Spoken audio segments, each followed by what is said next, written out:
We call this meeting to order. Today is August 6th. It's our 5:30 work meeting. We appreciate everybody that's here. And I'd like to start out, as our usual, with any type of reports from our council members. So, anybody want to start out? Anybody have any reports? Okay, I guess I'll start out. So our Communities That Cares, Davis Behavioral Health has written a grant for 2 grants to gain funding for the operations of a coalition coordinator for the 2 CTC cones, one out of Northridge High and the other out of Leighton High School. They did, key community members have been interviewed for the community readiness assessment survey that was done. And we have a core work group meeting scheduled, a Zoom meeting for next Wednesday, August 12th. We're moving along at a rate that they're hoping that we can have our key leader orientation in November. So I think that's really good. And then I'm going to mention this one in both meetings, but the census has started door to door. And so for people who haven't responded online, they will be coming with ID and they'll be masked and also try to do the 6 feet distancing when they approach someone's door. The deadline for the census has been set at September 30th, and there had been a request for it to be extended to October 31st, but Congress hasn't acted on the extension at this point. So for right now, it appears that it's going to need to be done by September 30th. So we really need to encourage anybody that hasn't completed it online to get that done. And I'll mention that again in the public meeting. Okay.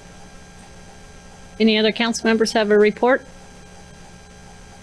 Nope. Okay. Well, then we'll just jump right into our presentation on our victim services with Karen Aurora and Finley, right?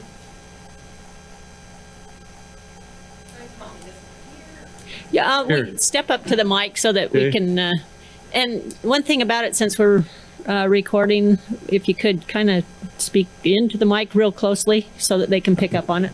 Gladly. Okay, I'll pass these down. Thanks for having me. Can you pass that down, Dean? Sure. Most of you are probably already familiar with our presentations, but I am primarily funded by a VOCA grant. VOCA stands for the Victims of Crime Act. So they pay a large portion of my salary, as well as Alex Smith, she's our part-time advocate, and then they pay for Kelly Rushton, our housing victim advocate. And this year we've got a few new things going on. So it's one of our grant requirements that we present to the council once to twice a year, just to give you guys an update.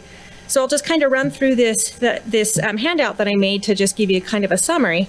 But our victim services grant was awarded $68,400. Our housing grant was awarded $123,700, and this is for the 2021 grant year. And then our goals and objectives are mainly the same on our victim services grant, but our housing grant has some different services that we haven't been able to pay in the past. So I want to kind of talk to you guys a little bit about some of the things we've done with our housing services. But we can help pay for rent for victims of crime for a few months, and then we can also help with direct emergency aids. So we've gotten to do some interesting things. Here's an example of a direct aid. We had a victim that was able to secure a pretty good job, making $15 or $16 an hour, but it was at Americold, and they hired from a temp agency. Until a person became a permanent worker, they didn't get any of the equipment. And they had some rental stuff there, but nothing that fit this person. So this young woman who is a victim of domestic violence, her offender went to jail for felony assault, multiple protective order violations, continual harassment. She got this job. She was a single mom needing to take care of her 4 kids, and she was suffering at work. She was going and putting those little heat things in her shoes so that she could not freeze, and it just wasn't working. So they had some boots at a place that she could purchase them for those specific type of sub-zero work boots. They were like $280. So our grant approved for us to purchase those for her. We've talked to her recently. She's still working there. She's doing well. She's supporting her kids. Their father's in jail, and she's self-sufficient. We actually never had to pay rent for her because she was able to with her income. to give you some general statistics, these are stats on the calendar year. So last year, from January to December, we had 1,165 new victims that we served from that time frame. 728 of those were domestic violence victims, 62 were stalking, 52 were assault. So in totality, around 68% of the people that we served were domestic violence or stalking victims. But I would say that they probably comprise, 95% of what we do, right, Gary? So it's definitely the most time-consuming part, but it's been good having the new program with us. It's enabled some victims to stay in their home where they would have had to leave until they get approved for some of the financial assistance through the state. We've been seeing a big increase in the last couple of months, especially because of some of the struggles people are facing with COVID. To give you an example of our spending with the grant money, and the housing program is 100% FOCA funded right now. So the match that the city's using is the part of my salary that's paid for by the city for the victim services program. Friendly for me? Yes. Thanks, Gary. You take her around to visit everybody. That would be great. As you're talking. And I'll talk a little bit about Finley too. The housing program, we started it last year, but it took us a while to get it going. So we spent nothing the first quarter, the second quarter just under 3,000, the third quarter just under 10, and then the fourth quarter 15. This year we've already spent close to 15 and we're only a month in. Wow. So there's a really high need for it. There is a possibility we can ask for additional funding from our grant source if we run out. Otherwise, we're going to have to put a cap from month to month to determine what we can do. So, but if you guys have any questions, I'm happy to answer them. A little bit of information on Finley. Finley was donated from Underworld Kennels Dog Training. Raylene Pinman is the trainer. She used to be a lieutenant in Salt Lake. And as she's retired, she's devoted her life to training dogs. She trains police dogs, comfort dogs, anxiety dogs, hunting. They do all kinds of different services at her agency. So she donated the dog to our program. She wants to raise awareness of what these dogs can do. These dogs are trained to not react to much stimulus. So you can have a train driving by or cats walk in and they just kind of look at them. But basically her job is to be loved and pet, and she's really good at it. She's still a puppy. She's only 6 months. She's still in training, but we've exposed her to some kids here, and she helped on a protective order today. She's doing a good job so far. Cost of training one of these dogs is about $30,000. But if you take the collar off, she's like any other puppy. She just goes nuts. But she's really a great benefit. These dogs are trained for our victims and also trained to take care of the victims' kids while we're interviewing the victims. Yeah. That's good. That's very good. We're excited to have her. So does she live with you? She lives with Alex. Oh, with Alex. So Alex is her handler, and Alex is part-time. She's in 20 hours a week, so whenever Alex is here, Finley's here.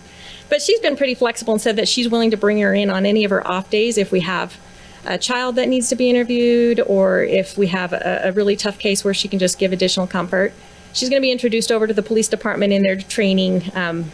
They're having 4 training sessions, and Alex is going to introduce her over there in case they need her for a police interview with a child, or someone that just could use a little extra comfort. So is it Cole, the dog over there? Yes. Yeah. So I guess Watch him work. So I guess she can meet her siblings within the city, right? Yep. Well, that's neat. I'm glad to see that addition. That I know how much it helps people in being able to have an animal, regardless of the type of animal. But dogs certainly, are the most common. So People have been enjoying working. She's only been with us for a couple of weeks here, but we've gotten very positive feedback from the people that have interacted with her so far. you can tell she's a good dog. Yeah, she's good. The only thing we're really working on is she's very attached to Alex still. So when Alex gets up to go to the restroom, she's like, "Where are you going, Mom?" But other than that, she's, does everything we ask. Very good. Karen, can I ask you a quick question? You talked about the number of new victims served. Is there a recidivism rate? I mean, do you guys have some clients back over and over and over again? We do, but we also serve clients for many months at a time, especially with the criminal justice system, because sometimes cases will take months, even years. So for grant purposes, we only count them once per grant year, but we may have like 50 victims from the year previous that we're still working with. Actually, it's usually a lot more than that. So. I got a question for you. Do you have an idea, or have there been an uptick in 2020 compared to what we were seeing in 2019? Yes, there is. And we actually had the police run the numbers for us a little while ago, but we have had more domestic violence. What I've been seeing, though, is that the level of violence, in my experience, is tending to escalate, too. We're getting some pretty scary cases. Karen not is good. very humble, but she is one of the best advocates in the state of Utah. She actually sits on all the boards that actually review the grants for other advocates and has assisted in opening other advocates, Kaysville, Clearfield. There are several others as these grants have become available, and Karen is always sought after to be able to start those. And so she's awesome. And then we've expanded our program here into the housing program. We got Kelly Rustin, a 30-year vet of the police department, who's actually handling these cases, and there's nobody who understands domestic violence, except maybe Karen better than Kelly does. So we're really grateful. And we got Alex is a part-timer. She's going to school getting her social work license and training. But Alex did what Karen did in Syracuse for quite a while. So we're grateful to have her as well. Then we've got volunteers that work with us. So this is the most intelligent attorney in the office, right here. Dave did try to give her the city attorney placard. I thought we were voting. Karen, quick question. I know this is a review and it's required, but what can we do as mayor and council to help? You know, I have to say Leighton's been one of the most supportive Or cities what else can we do? out there. I mean, I guess what we'd ask is continued support. There's always, we're being mainly federally funded. There's always the risk if the federal funding goes. I think part of VOCA's hope for having us present is to give you guys an idea of what our programs do and who we serve, so that if anything does ever change with the federal funding, we can go to our city leaders and see what the city can do to help with that. Right now, they're pretty solid. I mean, I guess none of us know what's going to happen with COVID, but the grant funding that they're using right now is typically the funding that was awarded several years ago. So where we may get hit is 4 or 5 years down the road, but we'll cross that bridge when it comes. But didn't you say that already this quarter or this fiscal year, you've burned through what you would normally burn in a quarter, correct? Yes, In just yep. 30 days? Yes, and with our housing grant, we requested what we thought we would use per year. When we applied for the housing grant, it was a 2-year grant application process. So being a new program, we estimated at least 25% more for this year. But there is the understanding from VOCA that if we need more money than we can use, we can potentially apply for an amendment during the grant year to ask for more money. And if it's available, that's a possibility. If it's not available, then at that point we would have to focus more on putting a cap on our monthly, saying we can only help this many victims with rent each month until the funding is used up. So Karen, with all the CARES monies and stuff out there, and with the fact that domestic violence is on the uptake, has there been any COVID monies available for victims advocate groups like yours that you can tap into additionally to help with housing for that? Not that I'm aware of. That's too bad. I know that there are some folks in the field that are doing surveys on this, because a couple, like the U of U has reached out to us to say, will you complete our surveys on what's needed and what information. So I know that there's studies being done, and so I'm hopeful that something may happen in the future. But so some of that CARES money, at least my understanding, are reimbursements for the city's expenses because of COVID. Mm-hmm. How is that not? I guess the city's not spending the money, but it would seem it's COVID related, and yet we can't help with any of the CARES money. Well, we remember a lot of our CARES money we went ahead and put into the programs similar to this. And I know that from the county, basically the state money that was distributed, went to the county, and then the county, has passed it along. We've received one tranche of that. And there's a total of 3 tranches providing you use your funding. And I know that our staff is still in the process of allocating that funding from that first tranche. But it sounds like technically we can use it for staff that is in the, primarily for your police and fire departments and that, your emergency services. So, I mean, in a way, I don't know, maybe Gary, you can look at some details for us and see if there's any way this could fall into that. I know that that's a big gray area and a huge area of discussion and topic, but that would be about the only way I think we could possibly do it, correct? Correct. Yeah, They're becoming more liberal as to how we use that. yeah. And that was in the new CARES package. They were trying to liberalize, even in the Republican package, which didn't provide any local funding. They did provide liberalization for us to be able to spend it in more ways than we want. Is that correct, Gary? Okay. Yeah. So I think certainly, you know, I know that our staff is aware of that, and they're diving into it and seeing what we can do and how we can really allocate that funding. So yeah, stay tuned. Tell you about sub-percentage. Yeah, Dave just flashed a Yes, sign. that's a good point. Real quickly, this guy here raises money. Talk to the mic so that everybody can capture this, because this is good.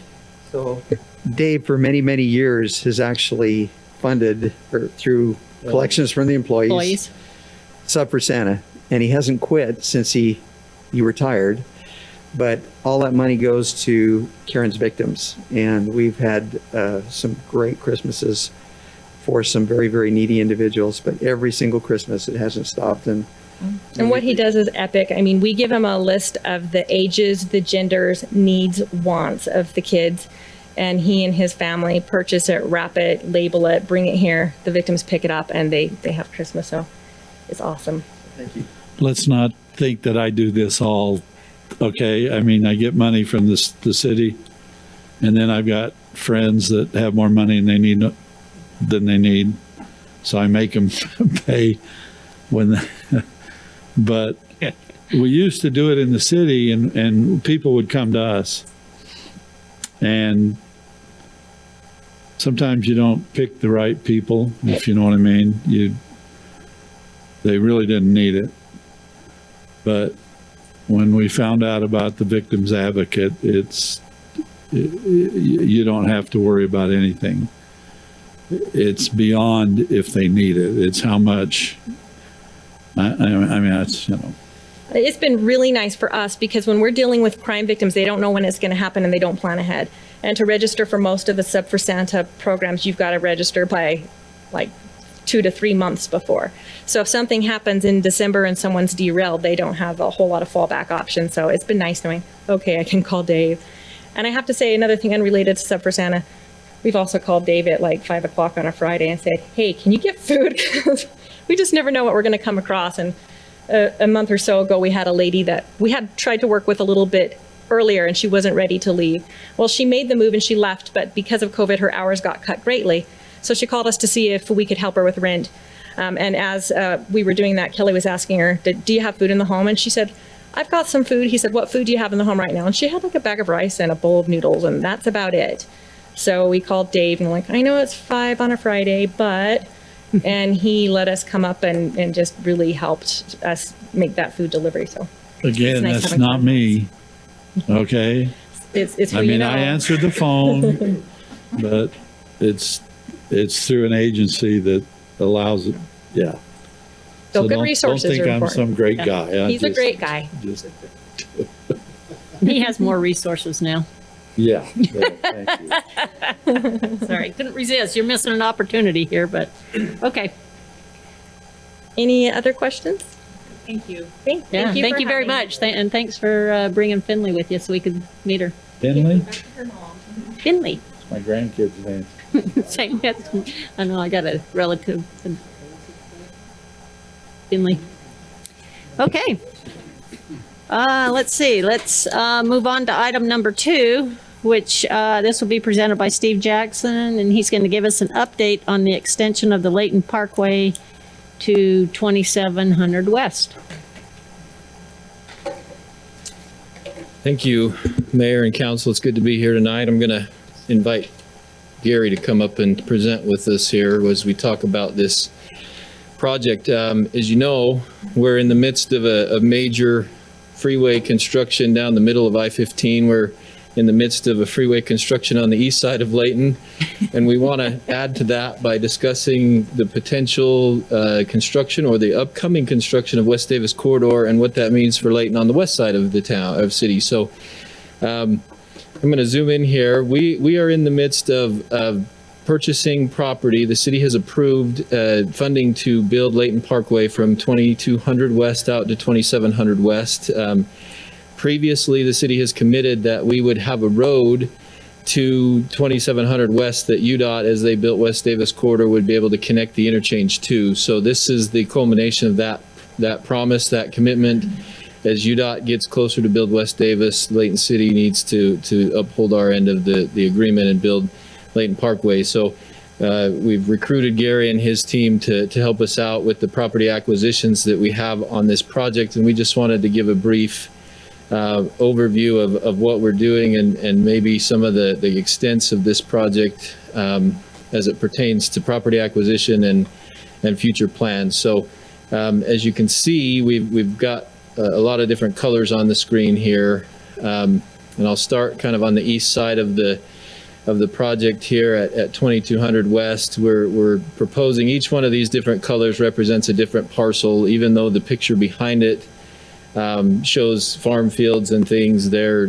The farms are not, the fields are not following property lines per se, but the majority of the property that this roadway will go through is actually owned by the Church of Jesus Christ of Latter-day Saints. And so they'll have a large portion of that we'll need to discuss with them. But over here, we're planning to connect to 2200 West and Leighton Parkway, and then as the road travels west, we have a easement that we need to purchase for drainage that will need to go through some of the church property and then a subsequent property owner as it reaches the West Davis corridor. Then it will travel under the corridor, and then we're talking with the Nature Conservancy District or Nature Conservancy about accepting that water. We typically have a great relationship with them where they accept the storm water, and then they use it to enhance the wetlands and the areas that they manage out there. So as you head further west, there's this piece that's also owned by the church, and well, all of this up to this line up, the kind of bluish line is all of the church's property. So we have a large portion of that needs to be acquired for this roadway. Then we have a parcel here that has an existing detention basin on it that's also part of the open space of this subdivision that we're going to need to take care of and relocate over here to the east side of Leighton Parkway and keep it contiguous to the subdivision and relocate that detention area. From there, we're heading west through a couple of other property owners till we get to 2700 West, where we're then going to tie in, and this line work down in the bottom corner of the screen is actually the line work from UDOT's proposed West Davis Corridor project as they're working to do that. So the focus is to get the road all the way out here to this intersection of 27 and Leighton Parkway and tie into, or have a road to tie into with the West Davis project so that everything is contiguous and everything functions properly. And then from there, excuse me, we anticipate. Question, Steve, before yeah. you move on. Yeah, I was just curious why the detention basin had to be relocated. Is Yeah. it because the intersection moved and it's going through the middle of it, or what's the reason? Yeah, a couple of items there, Tom, is that as we're bisecting this, originally the intersection was going to be located in this corner of the detention basin, but as we got in discussions with UDOT, the corridor for the West Davis corridor was actually too close to this intersection, and as we discussed with them, the distance between this point and this connection point would have been so close that we would have created another issue like we had at Hillfield Road and I-15, where the intersections are too close together, and we would have created a major traffic problem. So traffic modeling showed that we needed to extend the distance between this intersection to this intersection, and it needs to be at least 650 feet. So doing that, we had to realign the road, and because this is the open space as well as the detention basin for this subdivision, we felt like it was important to keep this subdivision whole and keep their open space as contiguous and usable to their subdivision as possible, because once you put an 84-foot right-of-way through the middle of that detention basin, this would become difficult to use as open space, and then it also has other potential to be combined with these surrounding properties into a future development of some kind. So does that kind of answer your question? Yeah, it's what I kind of thought, but I was just Yeah. wanted to ask for sure. Yeah, so this roadway was originally planned to be at the bottom of that detention basin. It was relocated up here in conjunction with UDOT and their discussions so that we could ensure that we have a viable interchange and corridor into the future where we won't have any traffic issues or backups, and so we feel like we've got a really good design there that will allow for future growth in this area to happen without creating any of those traffic headaches that a lot of people seem to feel come with potential development. So and then moving, go ahead. Does that detention basin, I mean, does the road cut it off so it no longer could be a detention basin? It could possibly function as a detention basin. The road would actually act as a dam right in the middle of Yeah, that. that's what I'm thinking, yeah. And so we'd have to put in some major Oh, pipes and things, but in essence, if it's a combined use where we're getting a detention basin and an open space, and so Right. we'd like to keep it that way. And You'll the- still use it as a detention basin. yeah, so Right. we're going to keep the piece east Right. is the proposal as a detention open space, and then just create more open space detention over here to replace this detention Right. open space. Yeah. And that way it continues to have that dual use, but then it opens up kind of the southwest side of Leighton Parkway for a future business center that's been approved and planned into our general plan in the future. So That was my question, where the business park is located with. So all of this area in this kind of towards this interchange is all part of that proposed business center in the future. I think there's a transition. Maybe I'll lean on Tim a little bit to see, does the business park go all the way to 22, Tim, or is it kind of, there's a transition somewhere? While he's pulling that up, let me ask one other additional question then in regards to that. So Yeah. knowing that you're looking at relocating the detention basin, and that detention basin was part of the villas at Harmony, I think is what it was, and that becomes an HOA issue, do they then now have to take care of this bigger area? I know that, Well, so I just got to ask the question because it'll surface the eventually. proposal is that the detention area be replaced in a similar size as what's over there in that open space that we're taking or cutting off and then doing that. So there will have to be that understanding that it's their open space still, and they would still have to maintain that. But the intent is not to increase the obligation or the I guess you would say the maintenance of that onto them if it's not an equivalent, I guess, impact to them, if that makes sense. So yeah, along that line, Steve, then that property that's south of there, the old detention pond, plus there was a little bit of Allen land, Yeah. that'll be purchased by the city, I take it? So, yeah, sorry, let me jump Or who back will be to that. who will be the owners in the end? Yeah. Well, so whatever we have to purchase, the intent is that we would maybe have to do some land trades or some selling of the property. If the city buys it, then we might be able to sell it to somebody else. And obviously, the Church of Jesus Christ of Latter-day Saints has a big land holding here. But there's some pieces, for example, I think, Tom, you were referencing that orange piece. There's this piece right here in blue that's actually part of the church's property that may make sense that possibly Allen Land would want. And so maybe there's a trade that could happen between those two. Those are all things that Gary and his team have been asked to help us with. We draw the lines and we tell them what we need, and then Gary works his magic, and I don't use that word lightly because this is a major undertaking. to make all of this happen with his group, and so we rely pretty heavily on them to help us. But in everything we're doing, we're trying to make sure that we're fair, that we're compensating people fully for the property with the appraisals that we have. We have a process, and I'll let Gary speak to that a little bit more as to how the whole process works and how we ensure that we're treating everybody fairly, and that we're making sure that we're upholding our fiduciary responsibilities as to the citizens of the city as we build this, but also making sure that the property owners are being compensated fairly under the laws that we have. So I guess to Clint, to your question, Clint, there is kind of the outline there of the business center. So 27 is right here.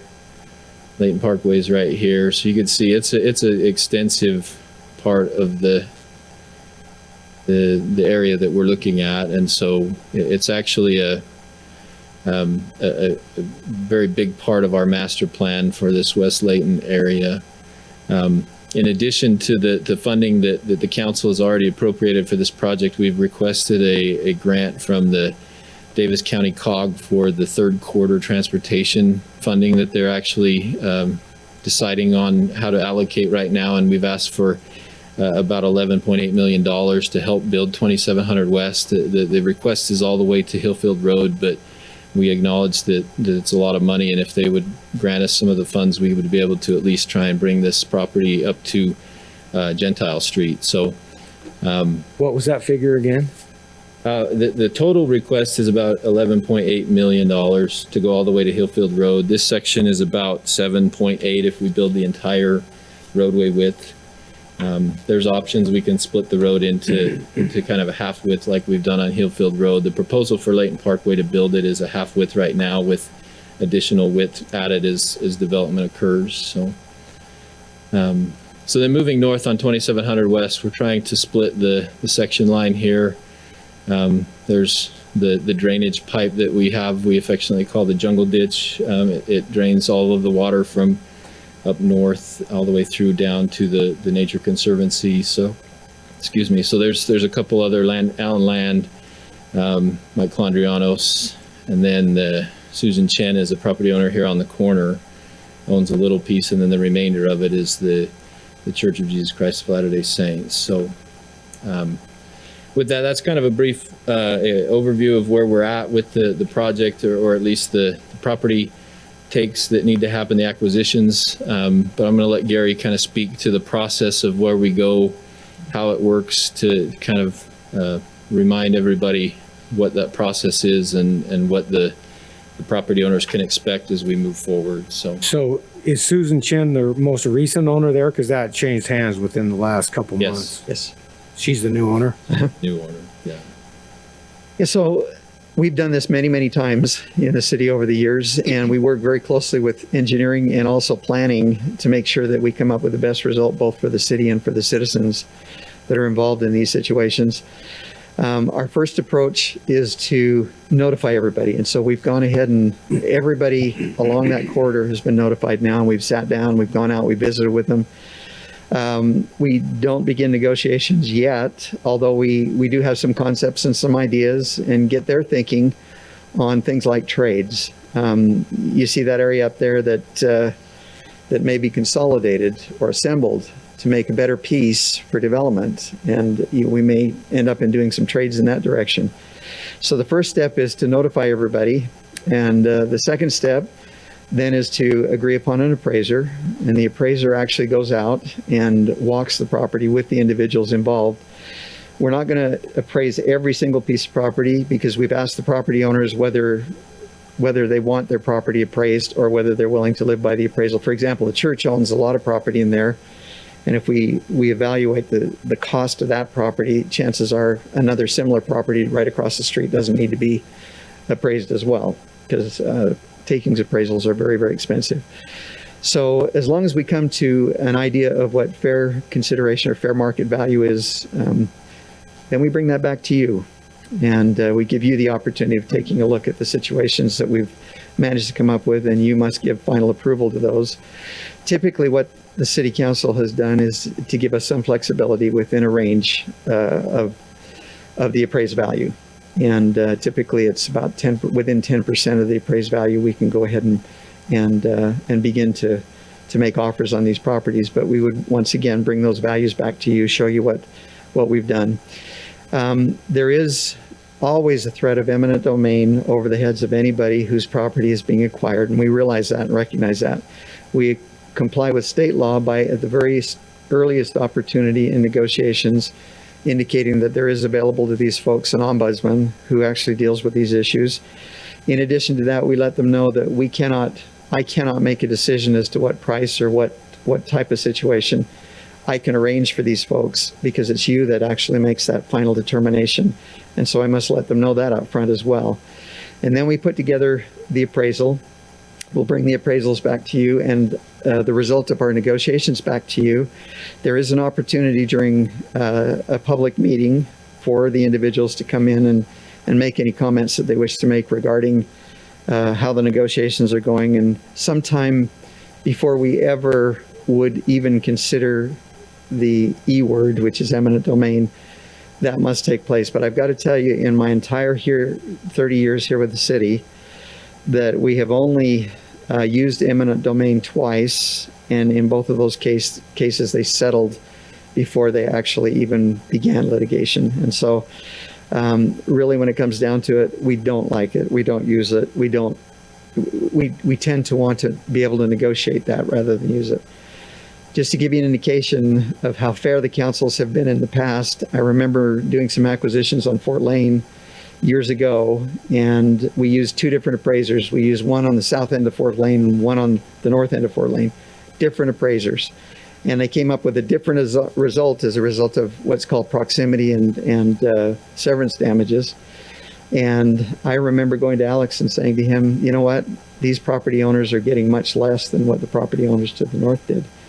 He took it back to the council, and we ended up in increasing the compensation to the others. And that's the type of thing that Leighton has done in the past, and that's the way we're going to approach this situation. We're going to work close with engineering to make sure we don't take more than what we need to, and we're also going to make sure that we don't use taxpayer funds to bring about a windfall for anybody. That's not the purpose of it. The purpose is to have somebody fairly compensated. So that's the process that we would be involved with. We want to keep you updated each step of that process, those processes. Sometimes things move rather quickly, and so we will bring them back to you quickly. We may be a phone call that we make to you and say, this is what we're doing. But we try to keep you updated as to what's going on. There's a lot of interest in trading right now, and just even talking to the property owners and doing some trades. And it may be, there are some situations where we just end up buying the property and then reselling it or retrading it. But we'll work out those deals the best we can for you, and then we'll bring them back to you. And if you agree with them, then we'll go ahead and proceed to finalize these situations. But we do appreciate this council and the support they've given us in the past, and we think it'll go that well. So, any questions that you might have? Just a comment, the overall project of 2700 being the exit off of the corridor and where the Parkway is, those meetings were held 2-3 years ago, public meetings. Several just of them. for those who may not know that, so you're talking about when it's actual time for the property, not the overall project. That's already been decided. That's previous correct. councils. Yes, that's correct. And the Citizens Review Committee and everything. So, I mean, there's been a lot of input on that. But some citizens have received surprises, like when you get a piece of property like the one you were talking about, Councilman Day, where it has changed hands, and somebody may not have told somebody else that there's going to be a road through there. There may be some surprises, and so we have had a little bit of that take place. But most of them know exactly what's going to happen. The LDS Church knows what's going to happen, and the other property owners were not surprised when we came through, so thank you for that. Is there any difference between eminent domain for a private citizen and a business like the church? Exactly the same process. Same That's a good procedure? question. Yeah, it's the same process, whether it's an individual or not. We'll do the same type of appraising, and then we'll negotiate. The only more difficult part is you're dealing with a corporation rather than sometimes in those negotiations, it takes going up the chain in order to get approval, and sometimes through 2 or 3 different organizations. But we've done that before and successfully done that. I'm thinking of Hillfield Road. There was a lot of acquisition that involved the church on Hillfield Road, so. Some of these property owners have actually approached the city knowing what the plans are here and knowing what's going on with West Davis. So they've actually been proactive to reach out as well and make sure that their concerns are being addressed up front. So that's part of why the road is where it is because we've tried to help make it so that these pieces are very usable after this road is built, but enhancing the area and enhancing the transportation network without being a detriment for those property owners that are in the area. Well, we go out with the engineers and we blame it on them, which is really a good strategy. If they get mad, we blame it on them. If they're happy about what happens, No point it back at you. That's kind of what they say. They blame it on you. Yeah. So Okay. the next step, right now we're in the process of appraisals, and that'll take a little while. So we'll be back to you. Okay. Well, thank you, Gary. Thank you, Steve, on that. And again, this was just information only, so no action needed, but let's carry on. We have on to item number 4, and Tim Watkins will talk about the development agreement and rezone for the Lamano property.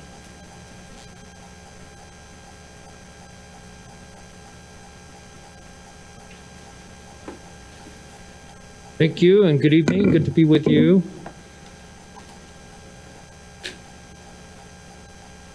So this item was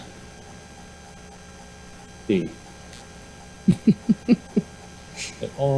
item was tabled in the last council meeting to this council meeting date to allow the applicant time to work through the details of their concept plan for the proposed rezoning from the RM1 PRED to MU or mixed use development, consistent with the vision for a town center at this location near Fairfield and Gentile.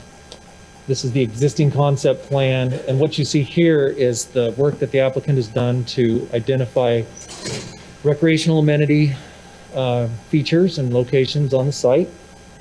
And these are referred to in the text of the development agreement, with one slight modification that we would like to recommend the council consider. But generally what you see here, and if there are any questions, we have Zach and Brian Lamano here that could respond. But they've detailed the front courtyard area, kind of a space between the public street and the front entrance of this building as a nice sitting space and a kind of leisure space. Pavilion and child play area, they've kind of identified preliminarily a sandbox. It could be other type of child play. And then circulation, pedestrian bike circulation throughout the site, especially this sidewalk here as a all pedestrian connection through. And then some form of landscape recreational amenity in the detention area. And then they've highlighted the landscaping as well. So these are the highlights of it. This is a development agreement language that the highlighted area would be the recommended modification, just to assure that there's some level of flexibility while keeping consistent with the overall intent and details of the concept plan. But for example, as they finalize the details and design of the detention area, maybe a volleyball court doesn't fit, but something like a pickleball, basketball half court or equivalent in the stormwater area could be the right fit. So at the concept level, it's a little hard to drill down, but I think the staff recommend that this is a text that keeps them obligated to fulfill the intent and the vision of this concept plan. So with that, I'd be happy to respond to any questions if you might have them, also with the applicant. Okay. So where to start? This is great. I'm glad to see that this came back. There's one piece missing out of it, though, that I was hoping would be brought out. and that is something, this multi-use building. And I was hoping there would be something in the development agreement that held them to that lower level of that one building being commercial or home business. That it not be, my concern is down the road, it's not viable as a commercial, then it, reverts back to 2 more apartments. I don't want to see that happen. And in my mind, you've lost any hope of multi-use with that. So I was hoping there would be something in there that, in the development agreement, that identified that they must do that particular, there needs to be something that's not residential. And I don't know how that would happen. So a couple questions. The development agreement holds any prospective developer, correct? If they don't do it and somebody else buys the land, they're stuck with this, right? Correct. It goes with the land. Yes. Okay. And then in 4.6 on the owner's undertaking, it says he agrees to limit development to the uses and requirements provided herein. And that's why I say I was kind of hoping there would be limiting that particular building to have, reflected that it had some commercial use to it. But it further goes, it says, in such event, the city and owner mutually agree to amend this agreement in writing to reflect such rezoning. Does that then come back to the planning commission and the city council? Are they the city at that point? If there was ever an attempt to reconfigure this point that a rezone was required, then it's just stating it does need to come back to the full public review and approval process. Okay. And it also talks about the amenities and stuff don't need to be completed until 32 units or 2 buildings. Is there any kind of bond being held that if 32 units or 2 buildings get partially built and not completed, that there's something there that completes the exterior of this landscaping and stuff? But yes, well, similar to a PRUD development, the value of the landscaping, the amenities Okay. would be provided by the developer, reviewed by the city, and then the appropriate bond collected and then Okay. issued back upon completion. Okay. And then when the DRC takes a look at this, in view that this is one of the first, I think, MUs that we've done under the new general plan that I'm aware of, with the DRC being responsible for looking at it, are they aware and will they be given the new guidelines, building guidelines that are, because the general plan talks in multi-use that I think there are 14 design guidelines that are supposed to be followed in these, and will they be adhering to utilizing those in their design review process? Well, yeah, so I think most specifically, they look at what the actual code requirements are in terms of the zoning code regulations, and now an adopted agreement. But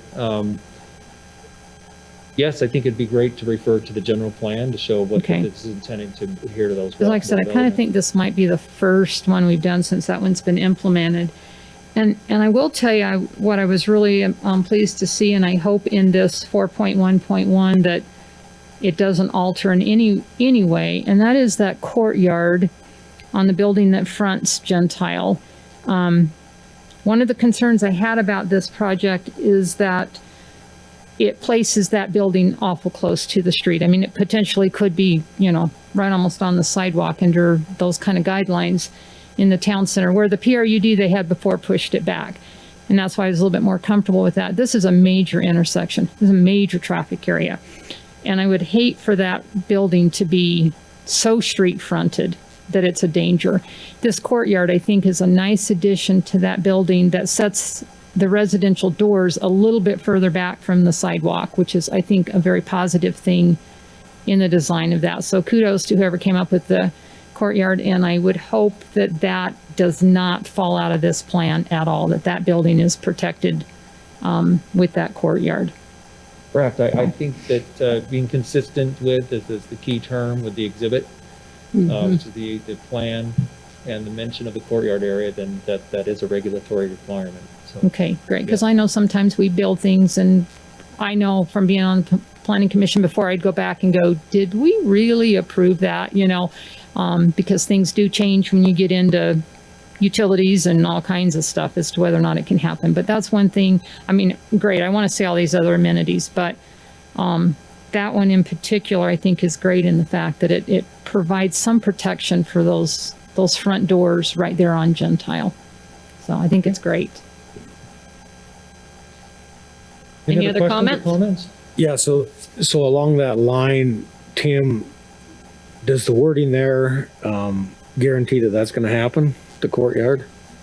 Yes, due to the specific. Consistent intent with? here, and then the consistency with the exhibit, where it is shown on the exhibit.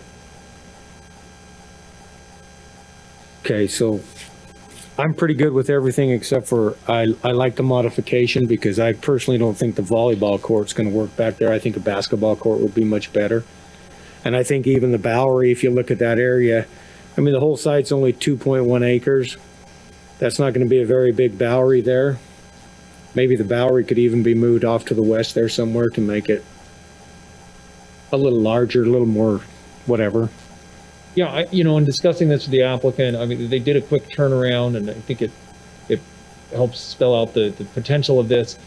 Maybe the child play area doesn't want to be right at the corner of the parking, and so it shifts over here, and so forth. Yeah, I think that would be my only comment on it.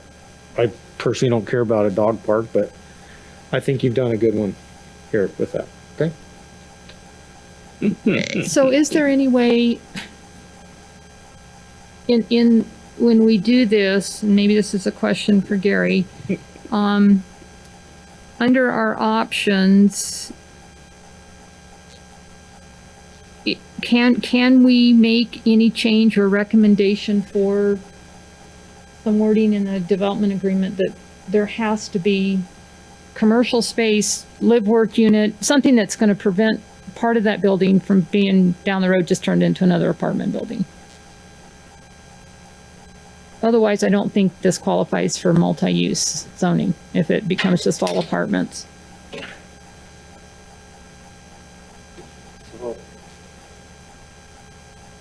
Yes, you can add that, if you wish to add that to the development agreement.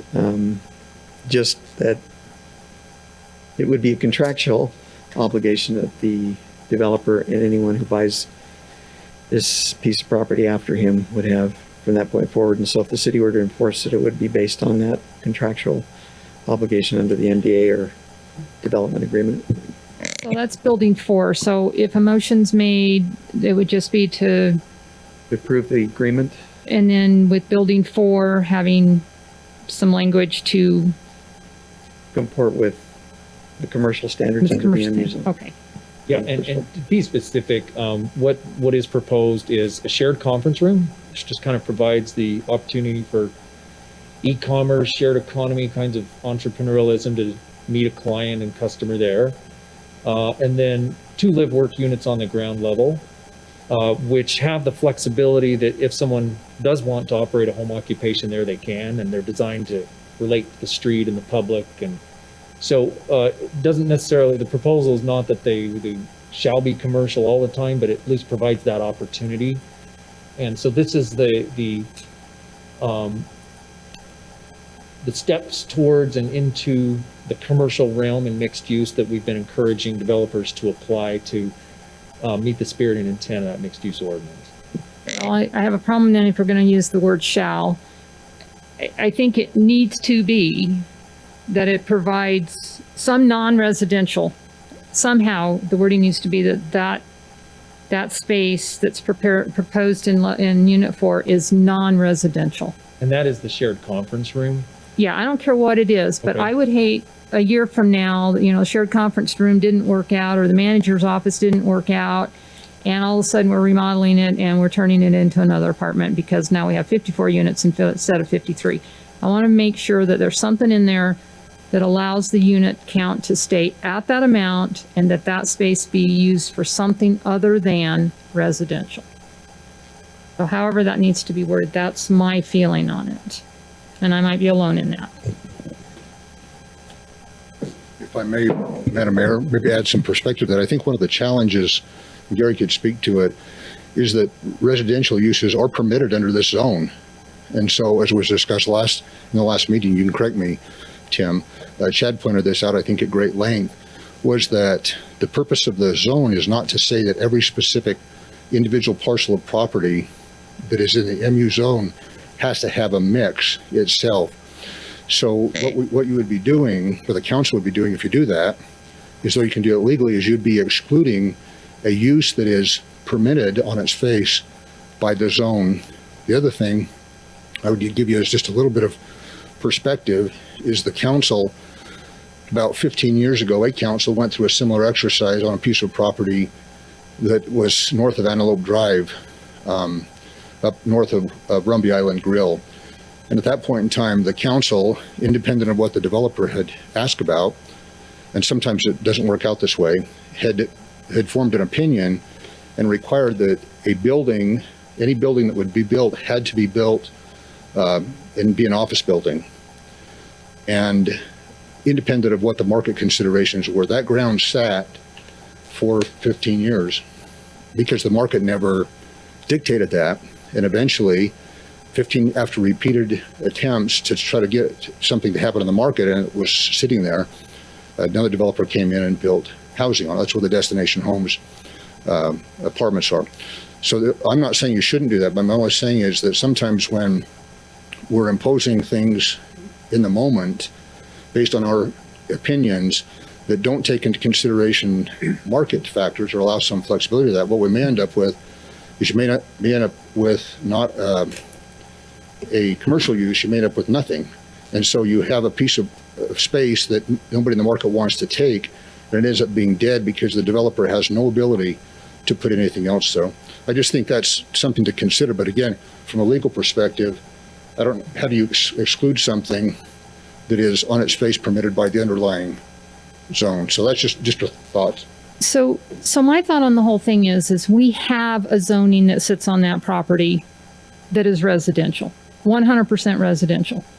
The existing zoning that sits on there, the M1 PRUD, with about 40 units. So let's change it to MU and promise we're going to do something commercial and go for more density, 53 units, and we get partway through and decide, oh, it's not, and we're just going to add 2 more units, and now we're at 55, and we're totally residential. I have a problem with that. If we want to stay totally residential, stay PRUD, the zoning that's on the ground. If you want to go MU, part of the MU is to bring the commercial factor in, whether it's an office space or a hair salon or whatever it is. You're asking for additional density to do that. And if you're not going to do that, then I don't think you should have the additional density. That's my feeling on it. Call it what it is. And I remember when I was on the planning commission with Dave Weaver, he used to always say, I sometimes feel like we're trying to put a square peg in a round hole. And has come back on this as a thought process through this whole thing. If what you're wanting is just more density, then be honest. I just want more density. If I'm trying to really do a project because it's going to fit the town center, and we have this option to multi-use zone and bring a little bit of some commercial or office space in because it fits the town center. I keep hearing that, because it fits the town center versus the PRUD, then do it. But don't make it such that you have the flexibility to not do it, and just do nothing more than increase your density. I have a problem with that. Thank you. I think, again, not to belabor it, I think one of the things that's important to remember is that different zones have different emphases. And so if we take an individual zone and apply all of the other characteristics of all the other zoning designations to it artificially, then we should only have one zone in the city. And it's whatever we come up with, right? We can add this and add that, take this out and take this. But the fact is we have different zoning designations. PRUD is an example. The MU zone is an example, for the specific purpose of trying to promote and emphasize certain factors. The purpose of the MU zone, again, Tim, you're the expert, you can correct me, is not to generate density. It's to get design. You get so much more opportunity under the MU zone to dictate design that fits with the center than you do with a PRUD. And so from the staff's perspective, we've looked at the density, but the real value is that in that area that's going to change so dramatically, in the near future. What we do want to do is have something that will add to that change, not to take it away. You know, it'll be an old style design. So we haven't looked at it. That we think that's a good trade-off to have that design emphasis. And if there's a little bit more density, we think the market's going to demand that density in the location that it is, and that demand's only going to grow. So again, I'm not disputing anything that's being said, but there's different zones accommodate and emphasize intentionally different things. So. Yeah, I might just refer to the purpose of the MU zoning district to provide locations for developments that either combine commercial or retail uses with multifamily residential uses in a building, or provide mixed uses in separate buildings within close proximity to other uses. So the intent and purpose of the ordinance is clear that it's not necessarily to provide that mix in the development, but it encourages the thoughtfulness of the mixed in the area. Added units, more people living there, there's more people buying Subway sandwiches and shopping at Smith's, and that benefits the city for sure. Helps make a project more cost feasible. So especially as construction costs and housing costs increase. We have encouraged applicants in MU projects that where feasible to at least recognize the growing demand for shared economy and to build that into, this function of a shared conference room. I think substantial, a great amenity. And I think more and more as these online kind of entrepreneurial opportunities arise, this will be a great amenity and commercial element, I might call it, in the development. They're pretty excited about that opportunity. And I am too, if there's a guarantee that it's there. Okay, and I mean, the ordinance does not require it, but I think they just wanted to share what they saw as the potential and the opportunity, and they're committed to it, and Okay. ready. Kim, thank you. And I think if there's any more discussion, certainly we'll be talking about this in the next meeting. So I think we can bring up additional comments there if you guys don't mind, because I'd like to kind of move on to our agenda items. Is that okay, Mr. Morris? I know you're just getting ready to mention something. Do you want to finish, or are you okay for the next meeting? Okay, thank you. Okay, so council, let's just go ahead and, Tim, you're through on that presentation, right? Yeah. I mean, you didn't need to add anything more that we needed That's for the correct. decision. Okay, thank you. Okay, let's move on to item number 5. And again, Tim's going to be presenting that. And that's on the municipal code. So go ahead, Tim. Yes, thank you. So this is a brief summary of what will be coming at you in the next couple of city council meetings.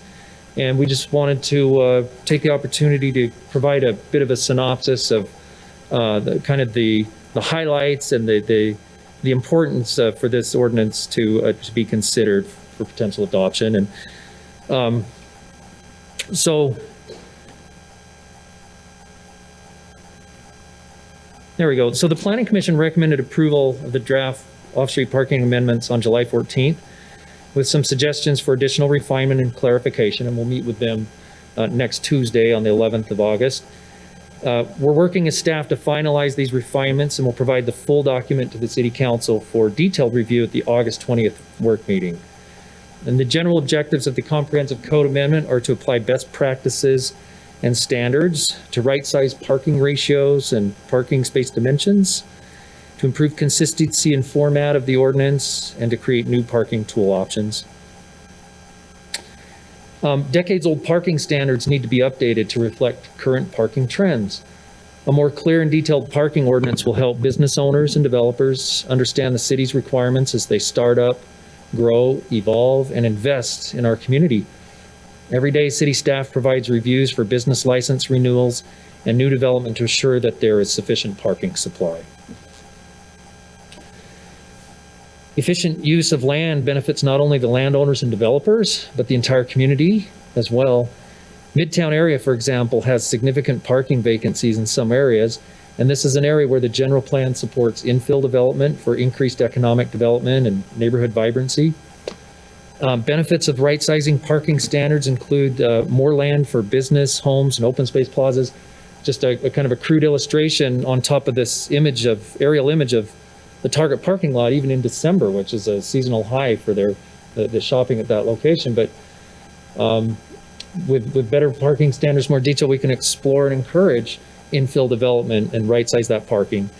This can result in less heat reflection, improved community aesthetic, less waste of land and materials, and more site development cost savings, which benefits housing affordability and business feasibility.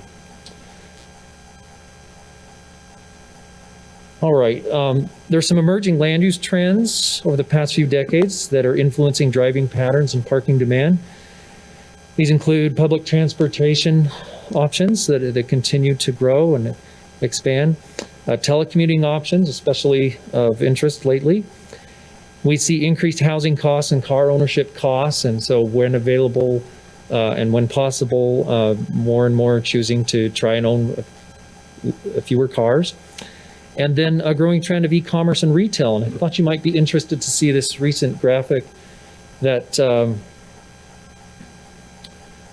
this shows the national e-commerce trend, which has increased to 16%, up 6% over the last 6 years, over 6% over 6 years, and is actually projected to reach 30% by 2025. E-commerce shopping reduces vehicles in parking lots while increasing demand for local delivery to homes and businesses. So we want to be cognizant of these emerging trends and stay current with best parking practices. And so some of the resources we've looked at include staff's review of similar sized cities in Utah and other states, the 2019 Institute of Transportation Engineers Parking Manual, and then a shared parking manual produced by the Urban Land Institute, National Parking Association, and International Council of Shopping Centers. We've also visited several apartment communities in Leighton and Clearfield since early March to better understand peak parking demand for multifamily projects, and I'll touch on that in just a moment. So a few key updates. Here's sample pages from a more complete list of land uses and parking ratio standards. And these capture the variation between commercial, residential, and mixed land uses and provide details and clarifications for how to apply the standards. Here's an example of the addition of bike parking to the ordinance that would apply to commercial, non-residential, and residential projects. And these will continue to encourage active transportation and healthy lifestyles. Here are examples of the dimensions, definitions, and diagrams for parking design to help establish clarity of city standards for safe and convenient access to parking areas. The addition of ADA parking requirements to assure compliance with the Americans with Disability Act and provide parking standards to accommodate all abilities. And then some shared parking options. We do have some shared parking language in our current code, but we found opportunities to further clarify and define when and how those opportunities could apply. Supports the right size parking objectives and creates parking efficiency by allowing parking within 500 feet between new and existing development projects. Again, that language is in our current code. Another option for reduced parking is a joint parking analysis. Support multiple uses on site for walkable mixed-use development or other types of development. It's an opportunity near mass transit to further support the goal of right-sizing parking in Leighton. And it's an image that shows multiple uses on a site. And then here's an example from the parking ordinance. Let's see. So this is a tool that would be provided to show the percentage of use by different times of the day for various types of uses, and then combine those together to find what the overall parking demand is on a site. So some great tools that are being developed. And then also some structured parking standards to provide compatible design when parking structures face streets, or to encourage garages behind buildings in less visible locations with appropriate lighting and wayfinding signage. I mentioned the multifamily parking ratios, and here's what's recommended. And so the average is what we base for a 2-bedroom, and then that's shown as a 1.75. 3-bedroom would go up a bit, 1-bedroom and studio below. And that's based on this parking usage counts that have been conducted for several apartment communities in Leighton and Clearfield. And the findings are that on average, over 20% of the parking is not being used. The actual parking use or demand is at an average of 1.55 spaces and per unit. Our recommendation is to apply the high end of that average based on the higher use counts highlighted on the second row, or the seasons of Leighton, which is an average of 1.75 approximately for the 2-bedroom apartment. So we'll get into the details of this later, but just want to give you kind of the highlights and the research and study that's gone into these recommendations. Here's another opportunity to provide clarity, is to accommodate appropriate parking of RVs on single-family residential properties. This update would replace the outdated RV parking standards that are contained in both Chapter 12 and Chapter 11, the mobile home parks and travel parks, vehicle parks of the zoning code, and move them exclusively into Chapter 12 off-street parking. So with that summary, the recommended next steps are to provide you with the ordinance that we're just about done touching up and refining, and review that with you in detail on August 20th, and then a potential public hearing on September 3rd. Okay. So that's your update. No, that's good. I think with the other 2 items, are we good to hold off on comments, or do you guys have any quick comments or anything? Okay. Very good. Thank you, Tim. We appreciate that. You bet. Okay, let's move on to our basically our last item here, which are items of discussion, and to help put clarity and direction for our Parks and Rec department. So with that, I'm going to turn the time over to Joellen Grandy, and she's going to present some concepts here.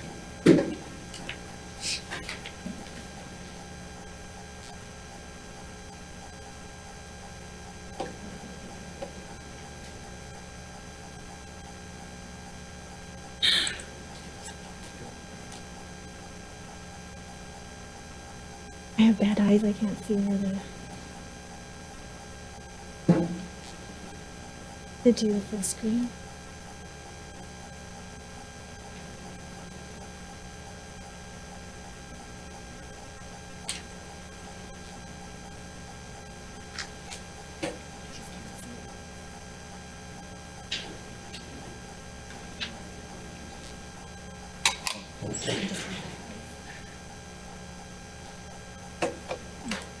Let me go get you the advance. Right here, and then your laser point. Well, thank you very much. It's a pleasure to be here. I apologize for that little delay. Today we just wanted to share with you our pickleball long-range planning that we have been working on, among other projects. So we want to talk about 3 different approaches to how we are planning pickleball in our community. I know that when I first started here 5 years ago, there weren't any pickleball courts in Leighton yet, and so it's been fun to see what we've been able to introduce so far. But we just wanted to share with you from where we are right now to the future. This first slide just shows you one of our approaches for introducing pickleball, and that's at a neighborhood park amenity level.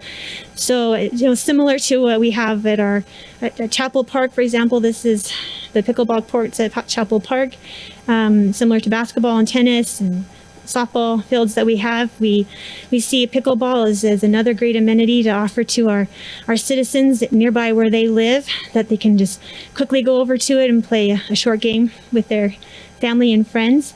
The second approach is something that we don't yet have in our community, but we can look around to some of our neighboring municipalities, and this is Farmington. They have an 8-court complex, so it's a lot larger than the neighborhood park-sized courts that we have introduced, but it provides an opportunity for more of a larger gathering setting where people can create, their leagues or larger competitions of some sort. And again, we don't have one of these, but it's a consideration. And then this third one, we do have 2 different examples of how this has been applied in our community, and we work really closely, as you know, with the Davis School District. They're a great partner of ours, and we have 2 gyms where we have applied pickleball striping onto their gyms as well. This picture that you're seeing right now is for the Legacy Junior High gym. It was recently painted with 8 courts of pickleball, and so our hope is to be able to start programming this gym, that we can have this offered to anyone in the community to come over and enjoy some pickleball, especially during the season when we have a lot of snow and weather changes and those outdoor courts aren't quite as compatible for playing. The other one that we have is, of course, Shoreline, and there's 6 courts that are located there. This map is hopefully helpful for you to kind of understand what we have as our existing courts and then those that are proposed. I have them kind of color-coded and marked in certain ways. So that these up the top are our existing courts. They are blue, representing the neighborhood park amenity size courts that we're approaching. Great Hawk Park was our first courts that we introduced to the city. And then we have Chapel Park down here that has 4, and then we had Bayview that has 4. It was a conversion of one of the tennis courts in that park. And then we are presently in the process of repurposing or renovating the Andy Adams Park tennis courts. As you know, they're down right now, but our hopes are to reconstruct those with 1 tennis court and 4 pickleball courts. So those are our neighborhood park-sized pickleball courts that we have presently. We do have proposed other areas at the neighborhood level, and they're just the solid blue. I won't go into detail, just with a matter of time, what they are, but you're welcome to read those on your own. Down here we have the Ellison Park Community Sports Complex, so that's that second example of application of a way we could introduce pickleball to our community, and that location there is at Ellison. We proposed it. We have been working on layouts for our 12 to 16 court, and it's just still in the infancy. And then down here we have 2 more existing Davis School District community partnership gyms. Again, that's that Shoreline and Legacy. So we were just asked to share a little bit about what our future someday outdoor complex would look like at Ellison. And so here is just a concept of what that could be. Here's our park right now. This site so far is undeveloped, and what we're specifically talking about is just this little panhandle portion right here on your left. This shows a layout of a 12-court complex. There's room for it to grow if needed. This next slide shows a general cost estimate. It's very rough, and as it develops further it would get narrowed down, but for us to be able to do just the dashed line that's boxed out, we're looking at about $1 million to be able to introduce 12 courts. That includes not only the court development, but also you gotta think about the walkways, the concrete, and the infrastructure for irrigation and sod that has to be applied to, as well as the lighting. And we have handouts that should be passed on to each of you, and you can take some time to look through that cost so you can understand better how that breaks down. Let's see, lastly, I just wanted to kind of step back and say, how are we doing compared to other people? And this is a table that kind of shows you what our neighbors are doing. Taking an inventory of all of the communities that are in Davis County, and whether they have outdoor or indoor pickleball courts, and then their total that they have provided. You can see down here with Leighton, we have 32 total courts when you add up all of our neighborhood parks and then our partnerships with the Davis School District. We have a lot of opportunity for indoor accommodations, especially with living in Utah where we don't get a lot of summer. But anyway, that's just kind of give you a little bit of a snapshot of how we compare to everyone else if you're interested. And with that, I just want to thank you. And if there's any questions, we're happy to answer those. I just have one. Is there a minimum number of courts that you have to be able to host a tournament? I'm sure there is. I don't know it off the top of my head. I was just curious if our proposed 12 meets that minimum. I would think if you're going to, I believe if it that didn't, you'd be close. If you were close, that it would be worth putting in the number required for tournaments, Yeah. for revenue generation. Does 8 the, to 12. does the It is Farmington one, does the Yeah. Farmington one host tournaments? What's that? Yeah. Does the Farmington facility host tournaments? So does Clinton, not Clinton, but Clearfield will. Clearfield does, Can, Farmington Have has to have 8 to 12 Yeah. to to do a tournament. have, yeah, Farmington has the minimum. They have 8 presently. So yeah. Okay, good. That's a minimum, of course. Okay, I have one quick question. On your Andy Adams, that you're saying that you'll save one of your tennis courts and then convert so that you have four pickleball courts, right? yes. Uh-huh. So can you tell me, in relationship to Andy Adams, where is another tennis court? Outside of Andy Adams Park, nearby there. What would be the next closest one? Probably Oak Forest or Chapel. Chapel. Okay. Yeah. So I'm going to ask the question because it was, so knowing that, I guess I would be curious what the use of that tennis court is versus maybe taking and eliminating tennis altogether there and converting that tennis court into another pickleball court so that you actually ended up with 6 courts in one area versus just 4. I think that's one of the, I don't know, the feedback I've gotten is, quote, the social aspect of this sport. And if you have more courts in one area, that helps satisfy that. So I'm just thinking that might be probably the best area, unless we want to spend a lot of money and try to convert or build more over at Chapel Street. But I don't know. That's just Yeah, a question. that's a good question. So with going back to that philosophy of being able to provide amenities at our neighborhood park level, that provide, we have people who love pickleball, and we also have people who like tennis and other sports as well, and to be able to have those nearby their neighborhood radius that would accommodate them to be able to go there without having to travel too far away. Even if we were to do 8 courts there, I think that the general feeling that we've heard is that 8's really not enough to be able to get that big gathering number that you want. It's more 12, and so focusing more on Ellison Park would be the best place to be able to do that complex, and keeping, especially at Andy, we have a really strong group of people that love their tennis there, and they're missing it, and they Okay. really want it back, and I think they would be very disheartened to be able to find out that their tennis was gone. Well, and that's why I asked the question, how much is it being used? Yeah, it's one of our loved. I mean, it most loved seems like we spots. hear more from the pickleball people than we do the tennis folks. And so, I mean, we're trying to, not that we have to be all things to everybody, but at Right. the same time, to Right. have a nice balance. Yeah. And if it's having more courts in one location, would that be satisfying or not? Is really what I'm driving at here. I think the key word there is balance. And as we look at the lifetime of our parks, we see the different recreation amenities ebb and flow. And to remove tennis completely from a park, I think would be the wrong step, personally.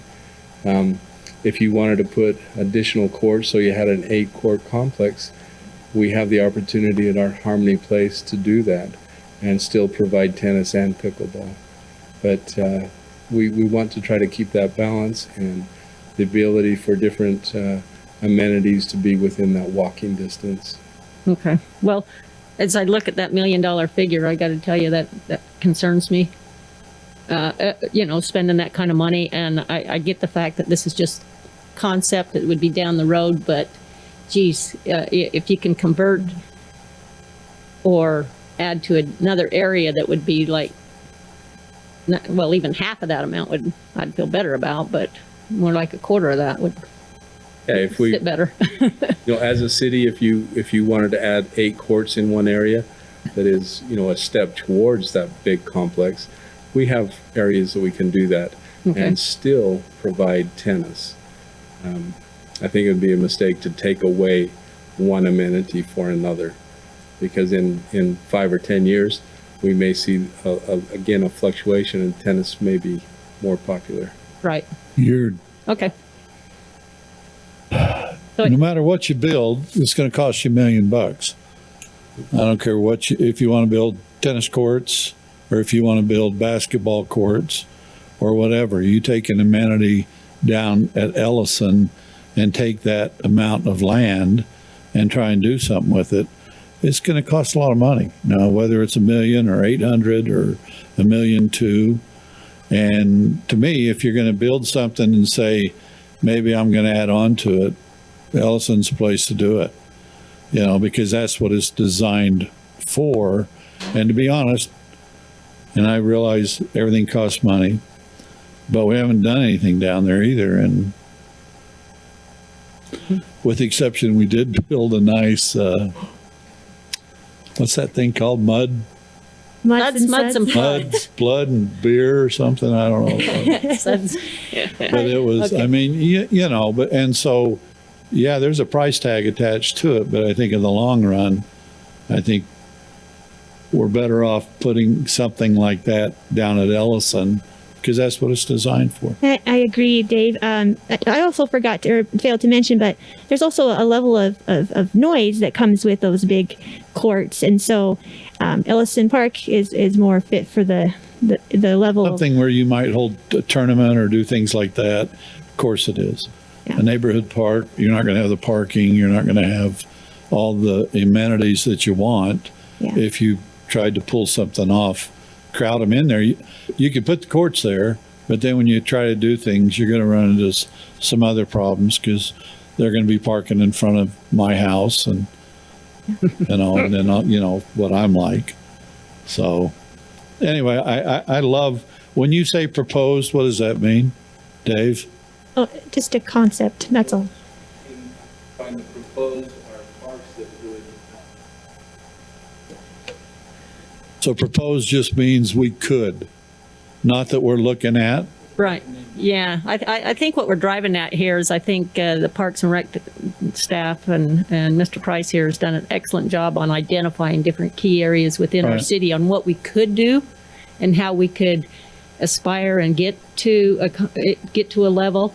And I think they're just looking for direction right now, saying, okay, are they on the right path? I think they need to have direction from us as the governing body to say, yes, is this what we're You think they need direction? We believe that the approach we're taking is one that will last a lifetime here in Leighton. It is not a knee-jerk reaction. It is providing pickleball as a basic amenity in all of our neighborhoods. And we feel that, as our pickleball players have often told us, pickleball is here to stay. And we agree. And that's why we think it should be an amenity, just like a playground, just like tennis, just like our other park amenities. And so we have looked out and tried to identify all those areas that over the years, not tomorrow, but over the years, we can make sure that that's accommodated. And then when and if the time is right, we will look at a large complex. Thank you. Does that sound good, council? I mean, I see a lot of nods, so I think you got your direction there.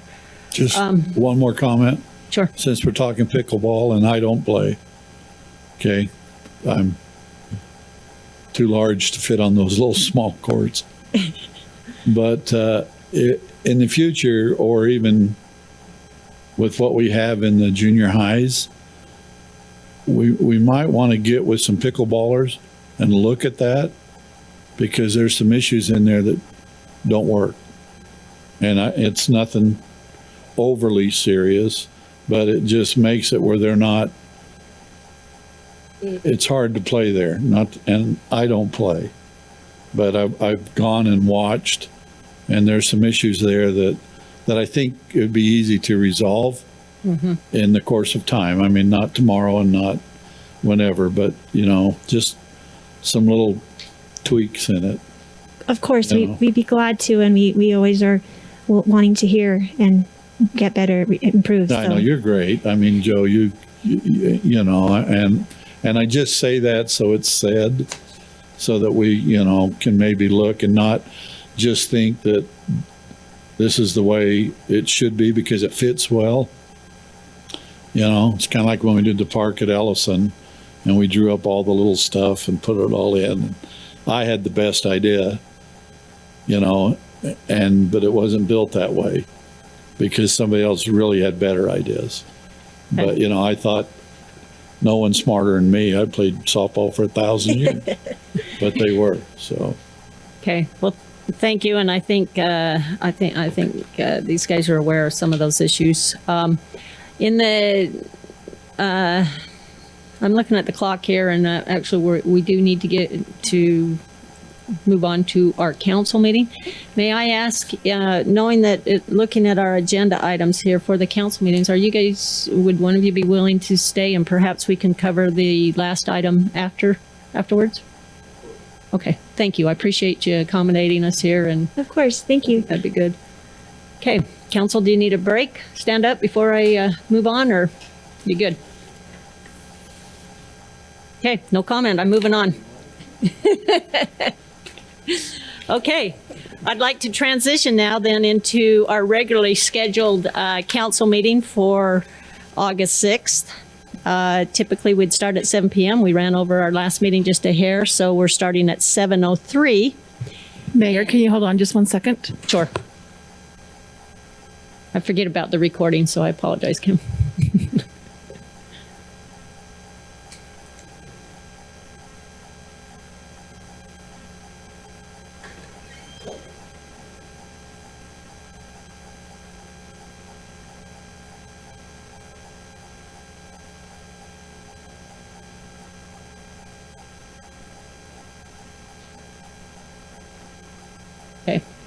Okay, once again, I'd like to welcome everyone out here to our regularly scheduled city council meeting for August 6th, 2020.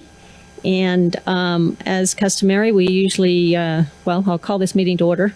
And as customary, we have one of our council members conduct the opening exercise of this. And each month we kind of shift that responsibility. And August is a new month here, so I'm going to turn the time over to Councilman Tom Day.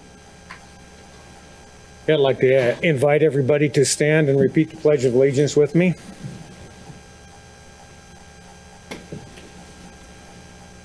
I pledge allegiance to the flag of the United States of America and to the republic for which it stands, one nation, under God, indivisible, with liberty and justice for all.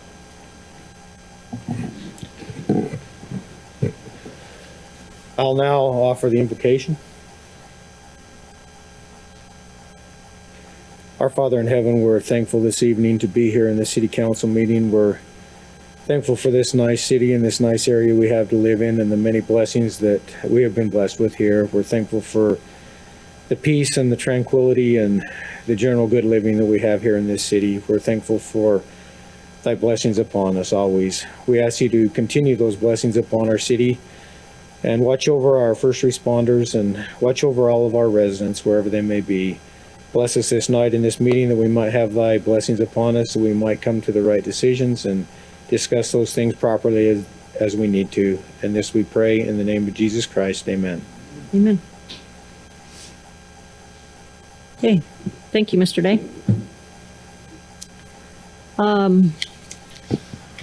Council, first item of business would be to approve our minutes. We've got our minutes from our council budget work meeting, which was on April 30th, 2020, and then the minutes of the Layton City Council meeting, June 18th of 2020. So I'll accept a motion on that. Madam Mayor, I move that we accept the minutes of the Layton City Council budget work meeting from April 30th, 2020, and the minutes of the Layton City Council work meeting, June 18th, 2020. I'll second that. It's been moved in second. All in favor? Aye. Any opposed? Okay, thank you very much.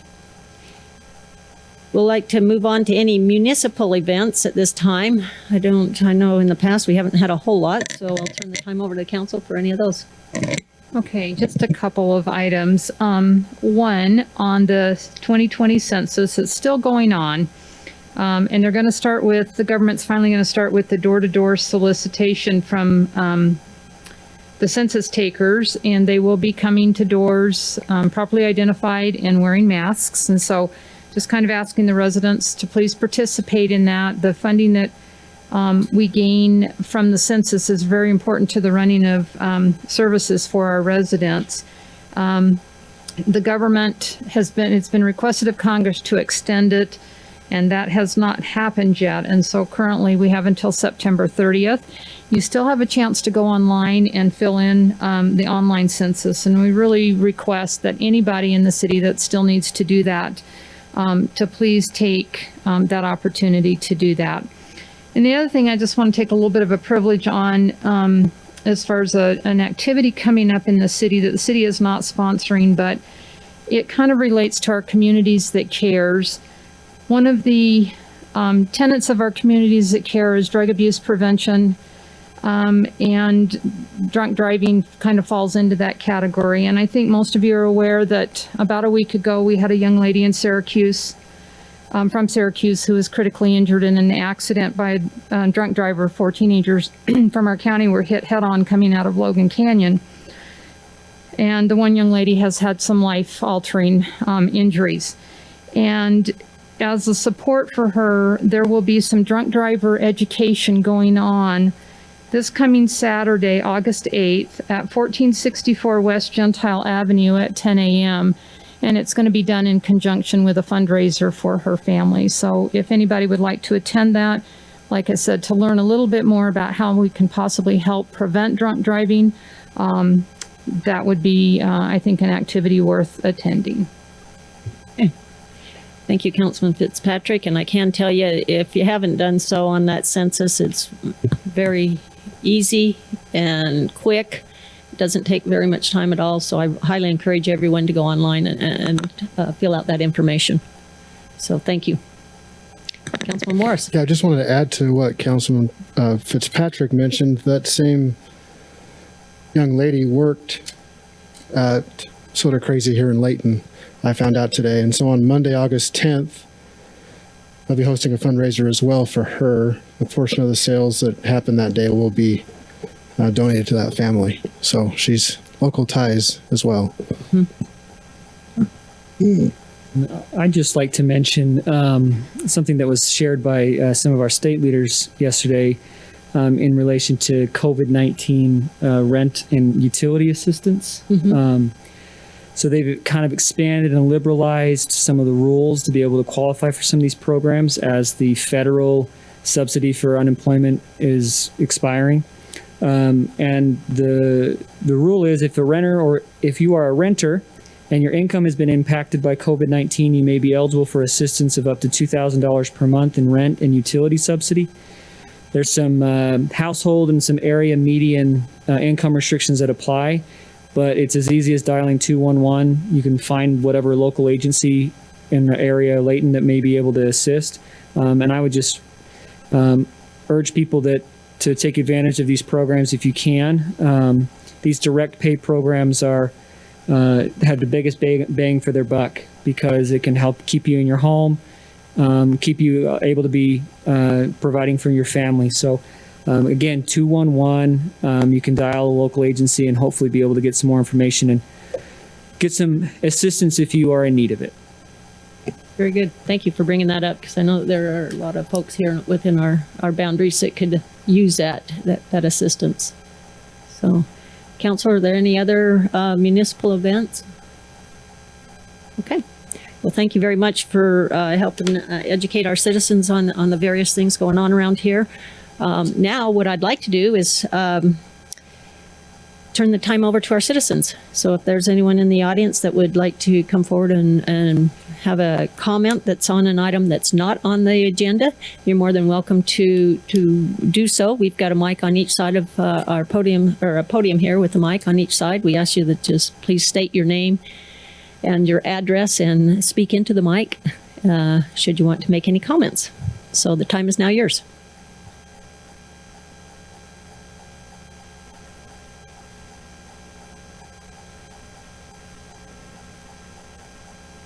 Dave, I apologize for getting so darn close to you.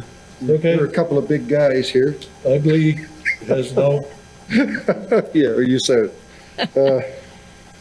Mayor and City Council, my name is Jerry Warnick. Okay. I have my wife Kathy here with me. We live at 1094 South Grace Way in Kays Creek Villas. We just moved there recently. We relocated from east of 89 in Leighton, where we've lived for 20 years. We moved from the Washington, D.C. area, where we lived for quite a few years before that. My wife just retired from Layton Davis Public Schools as a school teacher, special ed. Thank you. And we look forward to our retirement for some time and making arrangements and living arrangements so that we could move into an environment where we would have a homeowners association and have be able to travel and serve a couple of missions. We were called to serve at Heber Valley Girls Camp, but with COVID, that didn't work out well, and so we're here and appreciate being here. I regret this is the first time we've attended a city council meeting, and should have done that a long time ago. We struggled and worked around and to choose a lot at Kays Creek Villas, and bounced around from a couple of different lots and finally settled on one that had a green strip along the back, something where grandkids could come and play and you could have picnics and other nice things. And we settled on that. We knew that there would be some construction with the legacy extension, or whatever we call that now. And having been we were on the east side of 89, so we're a little familiar with highway construction. And but that we accepted that. We were told that this green path would be something that we would have for us and would be able to use it. I went about a week after moving in a month ago. I walked out and there was a landscaper out in front of my house, and I said, "What are you doing?" He said, he said, "What have I got to show you here?" He said, "We're going to build a 6-foot wide gravel walking path through the front yard, down the side yard, and through the middle of your backyard." And I said, "Really, gravel?" He says, "Yeah, there's another path we've got right over there. If you go over and look at that, you'll see what we're going to do." Well, I don't know about handing out pictures, and I don't know if that's appropriate with COVID. Can I do that, or should? Have you got one for each of us, or just? Pardon? Is there one for each one of us? Is that what Yes. you're? Okay, yeah, go ahead could and I pass one. Okay.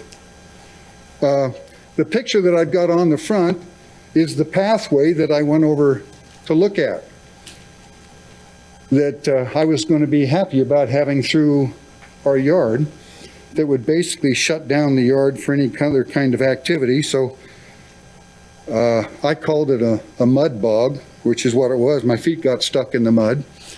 Eventually I called Chad Wilkinson, and he went over and looked at it, and he reported back a similar to my experience. He said, "That's a mess." I began trying to contact Ovation Homes and finally got through to Peter Madsen, and he told me, "Well, the city's requiring it and there's nothing we can do about it now." And eventually was told, well, the only way we ever could is if Ovation was to do an addendum, and it's kind of late for that. I called around, and we tried to work on that, and affectionately, the people around here call that a pathway to nowhere, because this path is supposed to be built, even if it weren't a mud bog, it goes behind our home out into an open area that will have no amenities. It'll just be an open area, go through there, and we'll go through and go down the other end and come out the other side. And but he said that the city compensated with bonus points, I understand, Ovation Homes, to increase their density, and that was the reason it was approved. So we began doing some talking around, and just this morning we talked to Craig Jacobson over at Ovation, and he said if if you can get the city to look at a different amenity, we'd be happy to do that. This walking path that's out there by no means is an amenity. Nobody will use it, and it won't be something that a romantic couple can walk along and look into the sunset. It's kind of pathetic, to say the least. And my point is, it was a mistake. I would like to ask the city council to be open-minded to an addendum. I'll sit down as a homeowners association with the controller of the homeowners association, Innovation, and come up with, there are several other opportunities we have within our area to add on to as additional amenities. And we would like that to be considered. So I beg the city council to be open-minded to that. And you know, I used to tell those people that worked for me that integrity in business was, if you make a mistake, own it and correct it. And I hope that that's something that we can do here. Okay. Thank you. Thank you very much for bringing that to our attention. It looks like Tim, you was able to bring the map up. So this, for just, I think, for the council's benefit, do you mind explaining where he's talking on this map?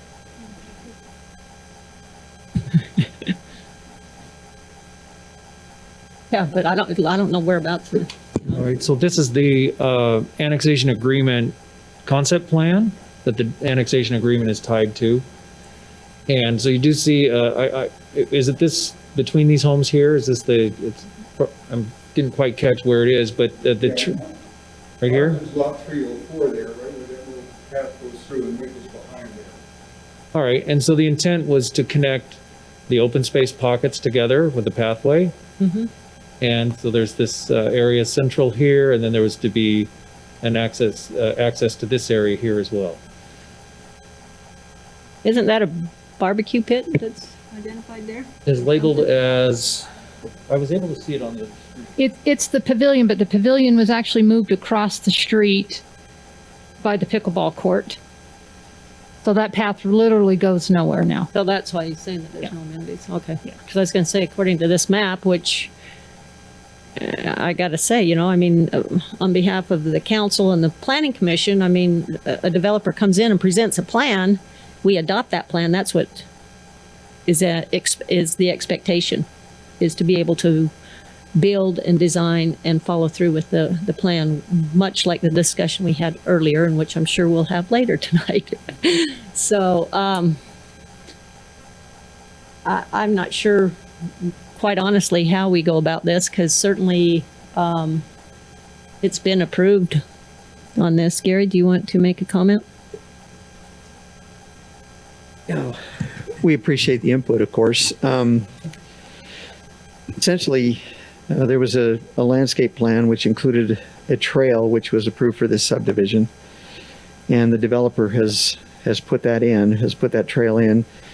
The trail was part of the package that the developer put together in order to, you remember before we had the density bonuses that would be granted as a result of different things being placed in the subdivision. Of course, a trail and those types of amenities were part of what the Planning Commission considered in granting whatever densities that the developer got.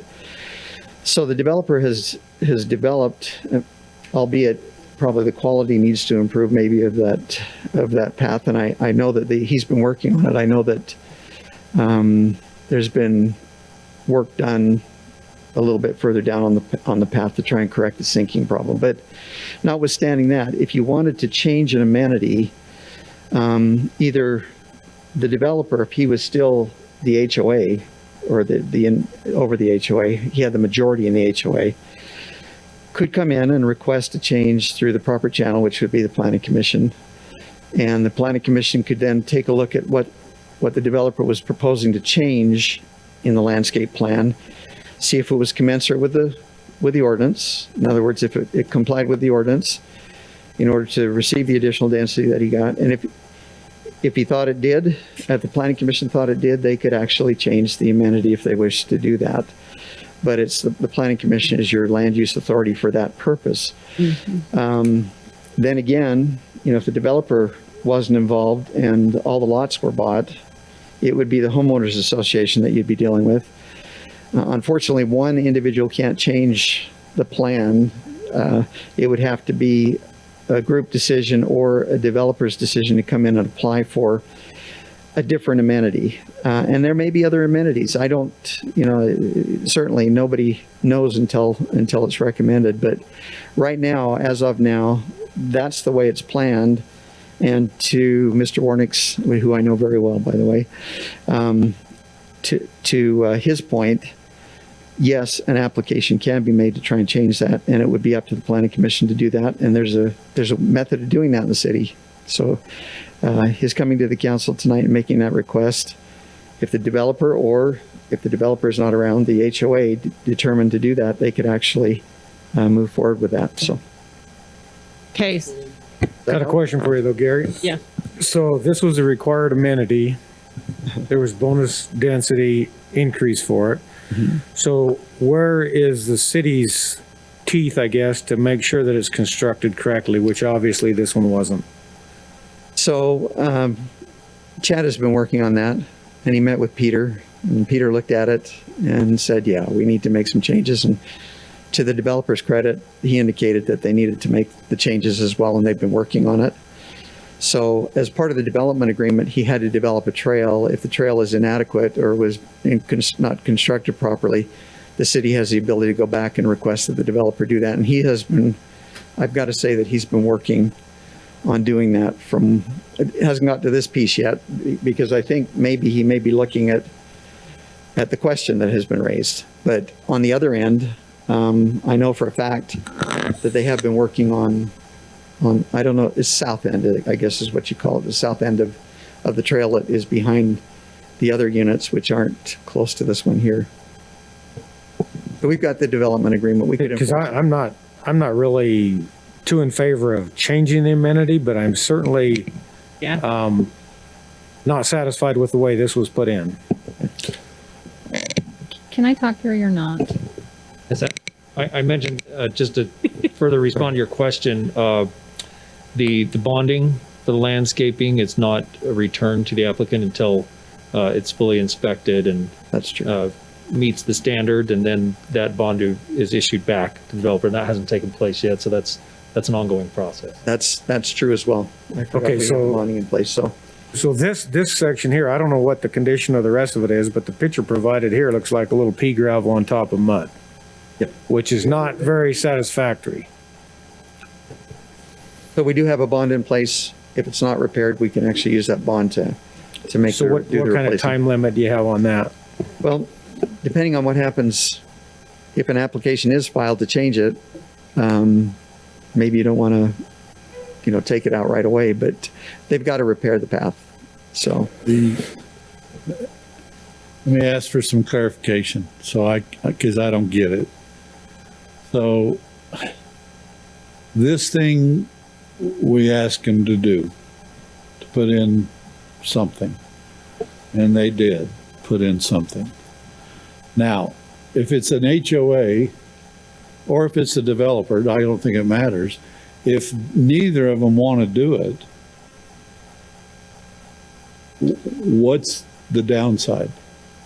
no, if neither of them want to apply, If the developer and the homeowners are saying, we don't want it, is there something else we can do?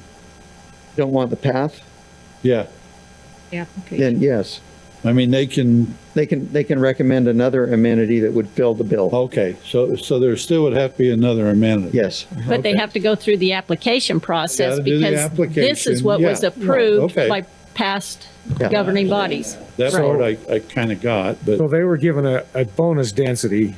right, and that's, and they have to do something in order to get it. That's correct. If they have already got it, they still have to do something, period. But if somebody come up with a different amenity and they said, I don't want this thing, what's the problem with that? And there's there a is no process. problem. There's no problem. There's a Okay. process.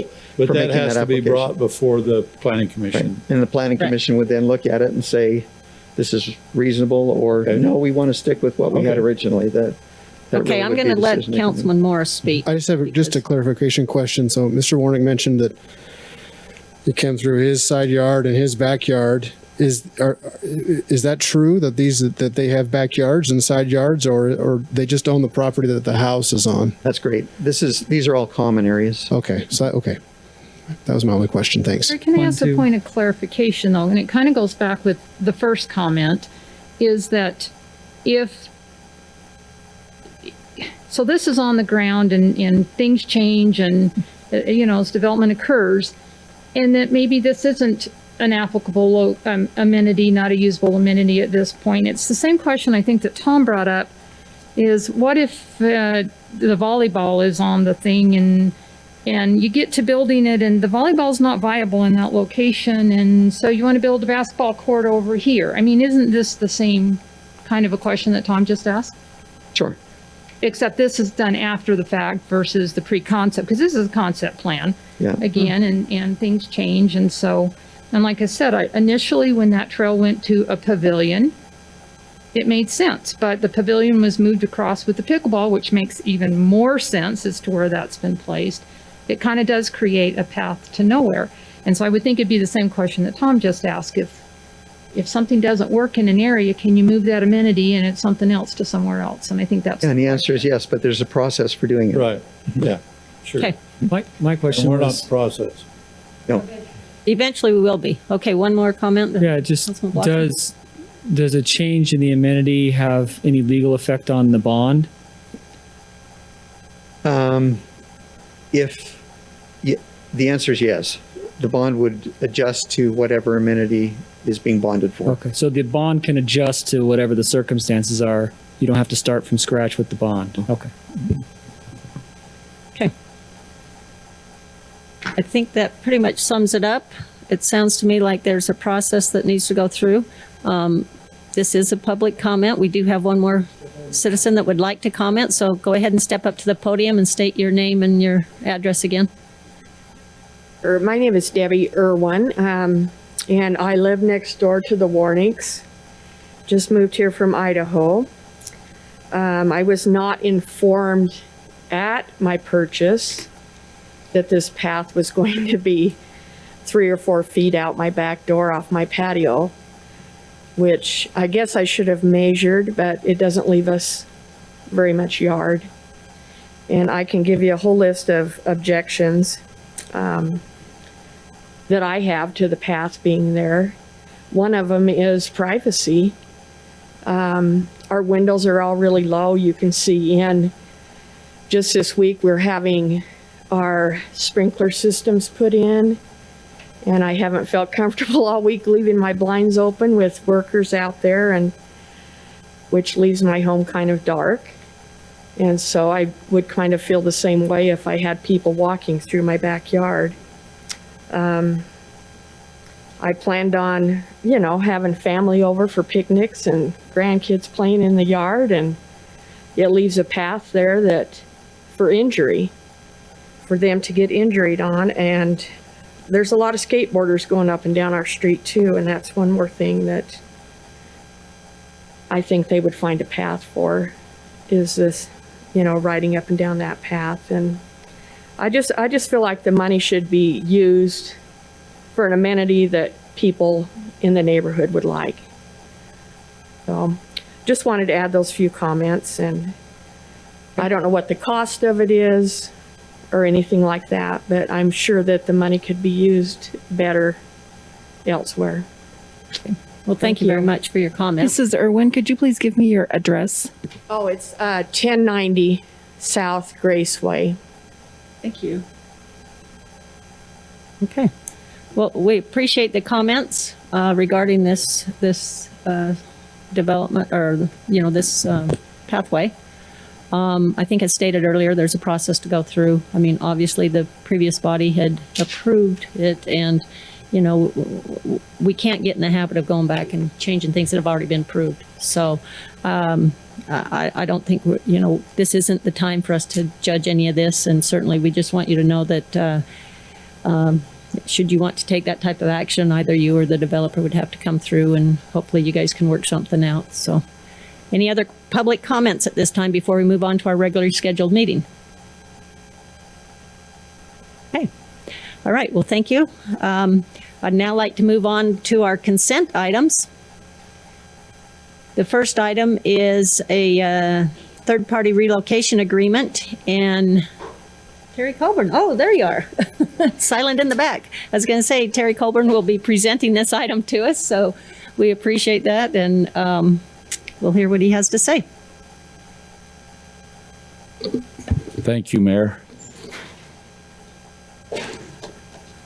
In the last council meeting, I brought before the council Resolution 2046, which in short was the resolution that allowed the mayor or the city manager to sign off on any simple easements or agreements or whatever up on the Highway 89 project.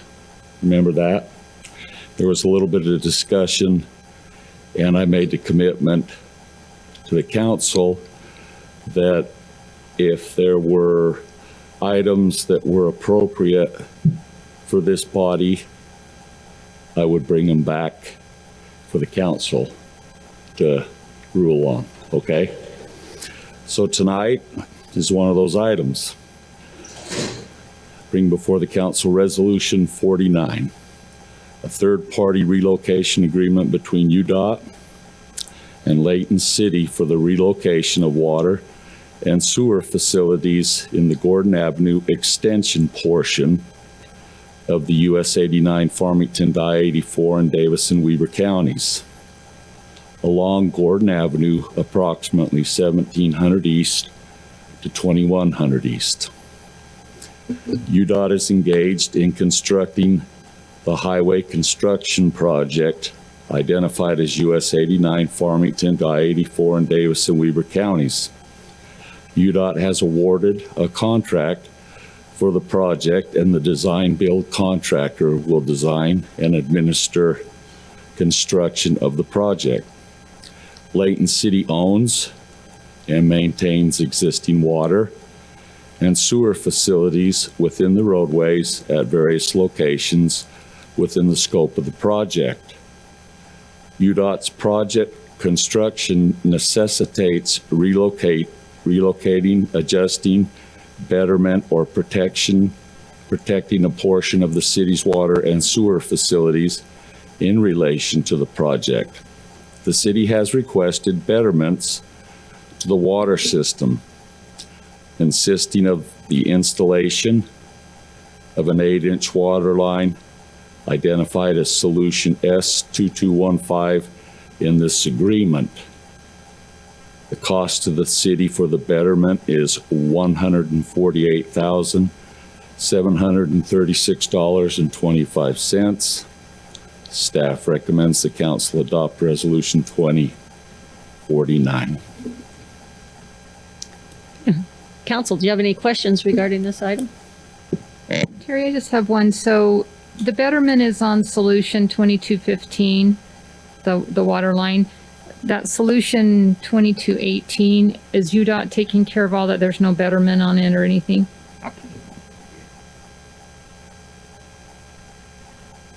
Any other questions, council? Okay, thank you, Mr. Mayor. Colburn. We'll move on to item B. This item will be presented by Gary Crane, our city attorney, and it's regarding it looks like a name change possibly. Thank you. Yes. You approved this agreement last meeting, telecommunications agreement. This is a reconsideration of that prior motion. Under a set of policies and procedures that were passed a long time ago by the council, generally you follow Robert's rules, but in reconsideration, Robert's rules say that you can reconsider in the same meeting if it's recommended by somebody who voted in favor of the motion. But we've added to that in Leighton that if it comes to the council again in the next meeting where the minutes of that approval were actually given, that you can actually reconsider it. And so this is a simple one. They wrote back, they said, oops, put the wrong name. We didn't catch the name, but the name is Exo Communications, not NextLink, I think is what the original one showed. So Exo Communications is the proper indication. That's the only thing that's changed. Any questions? Simple. Okay, that brings our consent items to a closure here. So I'll entertain a motion, council.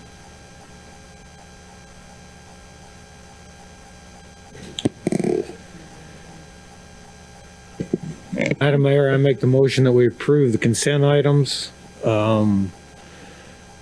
First one is Resolution 2049 for the third-party relocation agreement, Layton City and Utah Department of Transportation on the water line.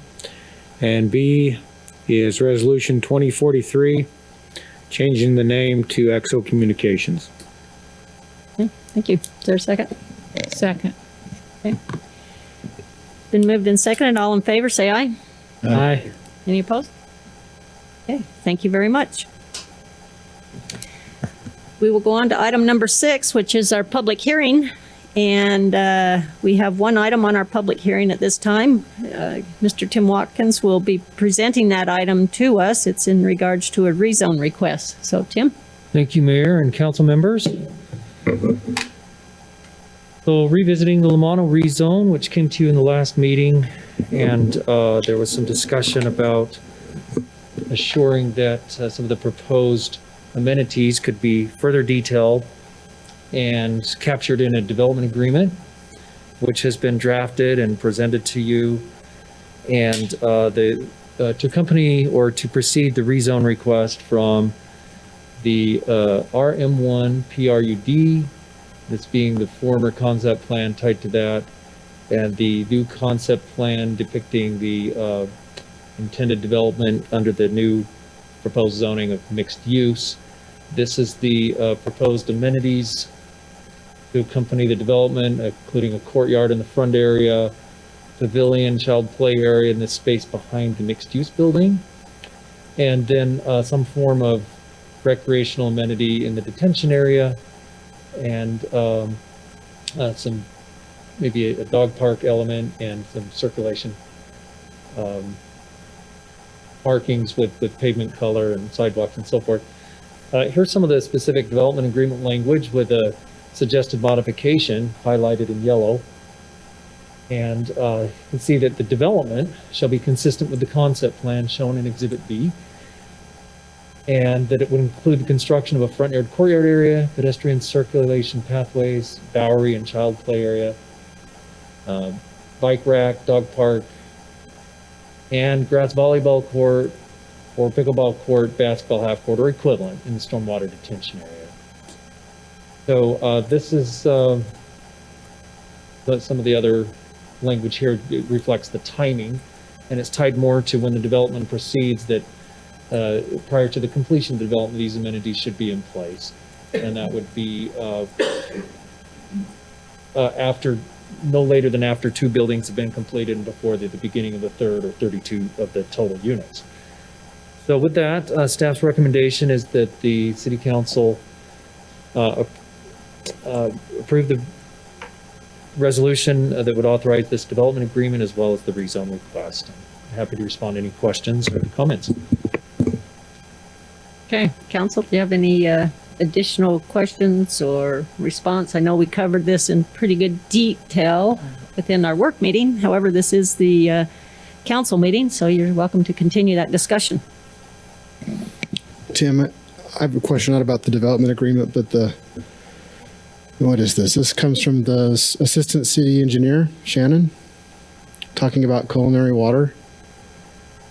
It mentions that there is a 12-inch public culinary water line on the south side of Gentile. The developer and their engineer should be aware that this line is low pressure with approximately 48 PSI due to Division of Drinking Water Regulations. This low pressure may limit the type of development to maintain at least 40 psi without the use of individual pumps. What does that mean?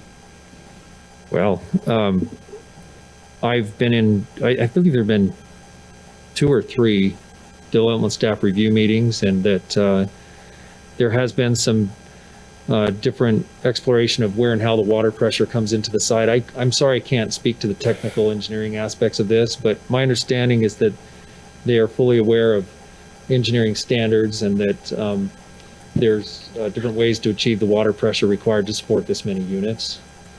Maybe the applicant could recall more detail than I'm able to. So I guess my question, because we went from the 42 to the 53, and just wondering if that even even exacerbates the problem of the low water pressure. Or if that was part of this. I don't believe it's a constraint for the units proposed, but if any constraint would limit the number of units if there was one, but my understanding is not a constraint. If they properly tie in and provide the water circulation, but I'm sorry, I don't have any more technical understanding of that particular comment. So let me see if I understand what, so that would mean that if that constraint did happen, that they wouldn't be able to put as many units in, not that the units would go in and have low water pressure. Correct. So they'd have to address or mitigate through an engineering solution. And those have been discussed at length with development staff. So. Question, Tim, on the amenities again. The paragraph you have there, I'm fairly comfortable with it, but not totally. Whose decision will it be to decide what goes where and what it is? So this would be. Hey, Tim, if you can you talk more into the mic? Cause yes, I will. It's really muffled, and I know that Kim's having a tough time here. I apologize. Thank you. So the way this would work is the language becomes code, effectively a regulation. And so keyword being consistent with, that would be zoning administrator determination that the plan and the text, that the graphic of the plan combined with the text suggests that it's either volleyball or something similar to a pickleball or basketball court, that the expectation is that would reside in this area, in the detention area. So the flexibility is exactly what the specific programmed recreation element is, but the expectation is that it goes there in the detention area per the text. Here, as another example, child play area could mean that it's not just a sandbox, it might be something other than a sandbox, but it's for children. And this Bowery, would we hold them exactly to the placement of those two? I think as long as they're in that vicinity and that they meet the general spirit and intent of this, that's the kind of flexibility What if they wanted to move it out by the volleyball area, for instance? Because that's not consistent with the wording in the general area, which I think they probably should have that flexibility. Because I can't see a lot of area in there for a pavilion and a playground area to make it worthwhile. I just soon see it go out by the volleyball area. But according to what you've got here, it has to be kind of in that area as specified on the plan. So the flexibility could be increased if the council felt that modification. Well, I think the prior comment here that we just dealt with from our citizens' comment really kind of sheds light on the entire topic here, that, hey, it needs to be in here, but can we modify it a little bit? And I think that's what Councilman Day's getting at, right? I am asking for more flexibility, I guess. And that would be, from what your answer was, Chad would be the zoning administrator, and he would decide if that was appropriate or not. Yeah, if it was consistent with it. Yeah. I mean, let's let them do what they want to do. And they're going to put an amenity in there that's going to work. I personally would just throw out pickleball and basketball, because you don't want to put cement in a detention area, because it's just going to ruin it. It's not, I mean, if you want to, but I think that give them the ability to put in an amenity, and then Chad has the ability to say, yeah, that'll work. Yeah, and there's different levels of drainage within the detention area that can, Right. cause or provide for the effective drainage. But yeah, we could certainly add flexibility to this to suggest that these amenities could be interchanged throughout the potential open space area. Yeah, I'm looking for that kind of flexibility, not the kind you're talking about, Dave. Yeah, no, I Because agree. to just say, go ahead and put an amenity in is really not what we asked 2 weeks ago in our last meeting. Yeah. So I think it should be specified, particularly what the amenities have to be, just not the placement. That should be flexible. Does that make sense? It does, but you're suggesting that this flexibility of either one of these or the equivalent is not specific enough, or is that flexibility appropriate in addition to the distribution of where they land in the open space? I would rather see a pickleball court or a basketball court than a volleyball court, because I don't know. I'm not concerned particularly about that. Okay. But I can't see a Bowery and a little child's play in that small of an area, because I think the map is deceptive of the whole area, how small that area would be there. I think it would be better out in the detention basin or wherever. That's just my feeling. Well, and I kind of agree with Tom, and I think it goes back to the prior citizens' comments too, is maybe we need to look at, are we making these, you've got the amenities, once you've got the project on the ground, these are marked concept, and things change.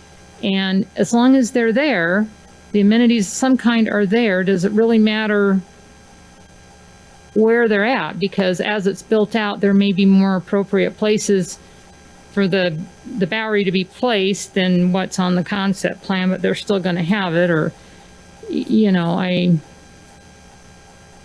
like I said, looking back on the other one, I think that's, we tied them into a certain thing that now that it's on the ground isn't really what probably needs to be there or where it needs to be.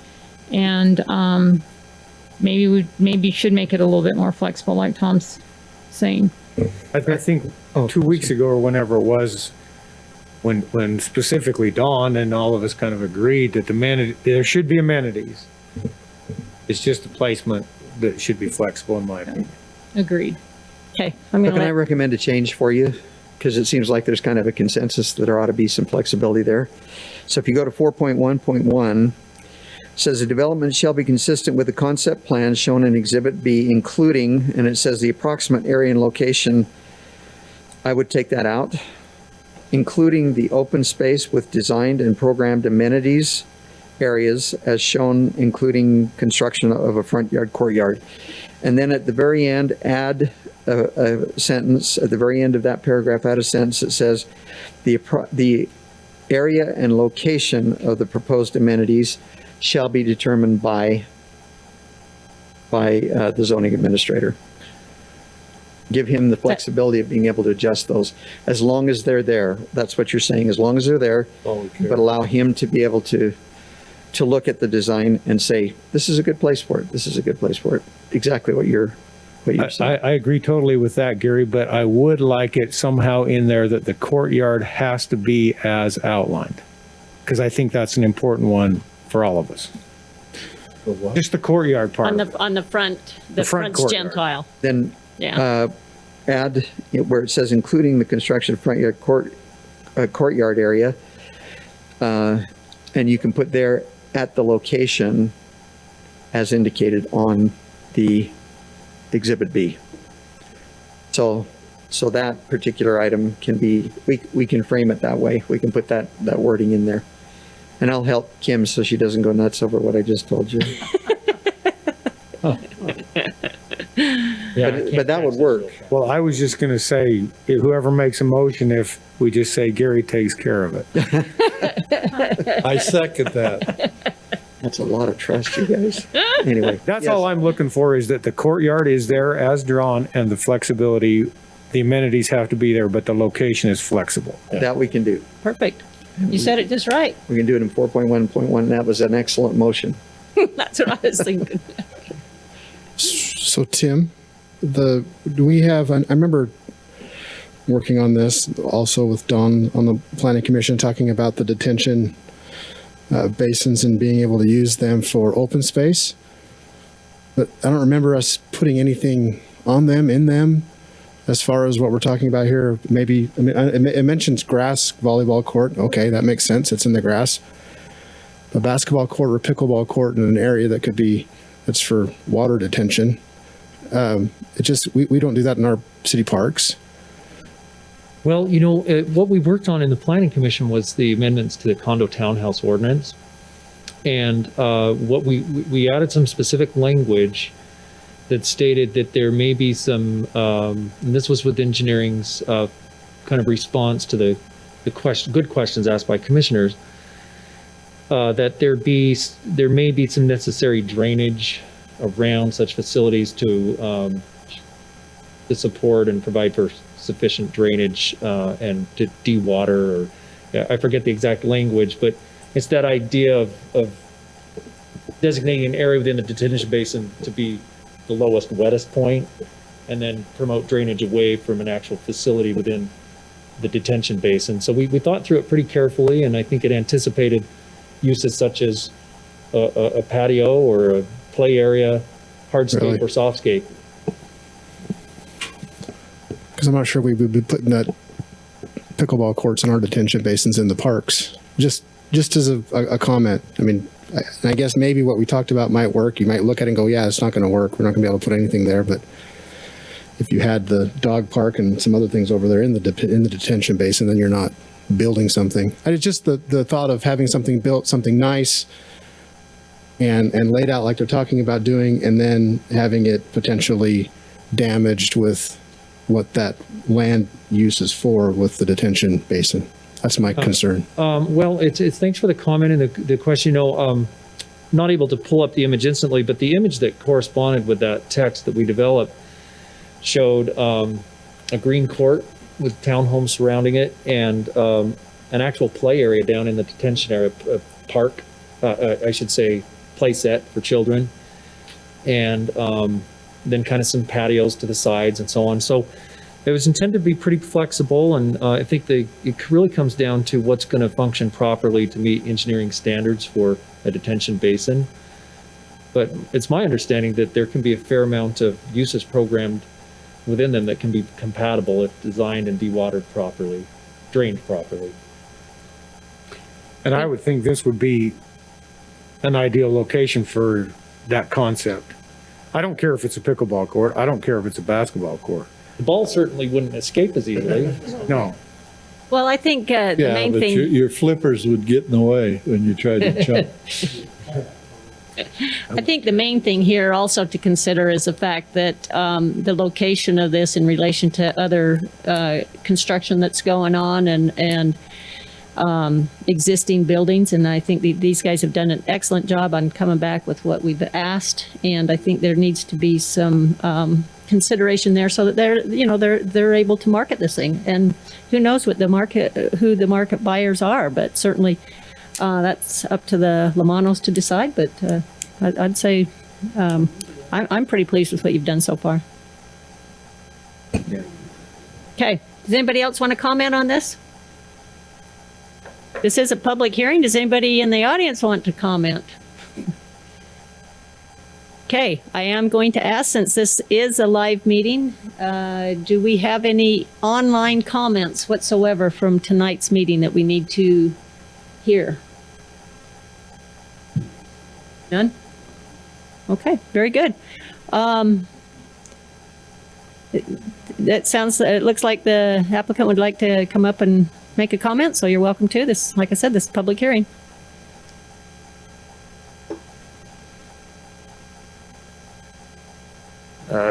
Zach Lamano. I just want to thank the city council for working with us and the mayor and everybody else in this room. We've been really trying to work hard with the city to come up with something that makes sense for this place and that fits the plan of just the general plan of the city. So just wanted to say that. I don't really have anything else to say. So thank you. Okay, thank you very much. Okay, being that this is a public meeting, we need to bring the meeting to a close, so I could entertain a motion there should anybody want to close the public hearing and also make a motion. Yeah, make a motion, we close the meeting. Okay. Okay. Is that as far as you're going to go? Yep. Okay, so make a note of that. The public part of the meeting. Just the public hearing portion. Okay, so All right. Councilman Thomas closed the public hearing portion of this meeting. I still need a motion regarding the Resolution 20-25 and Ordinance 20-25. So anybody care to make that motion with that sounded like maybe a slight modification? Okay, I'll do it. Well, go Do ahead. you want to do it? No, I don't know how. Go ahead.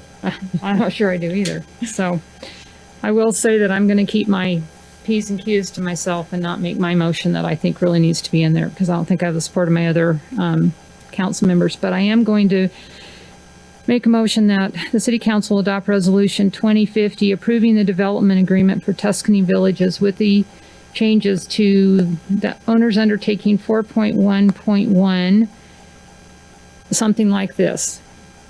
That the amenities listed have to be built, but the area and location of the amenities may be decided by the zoning administrator with the exception that the front courtyard location on Exhibit B must be done as Exhibit B.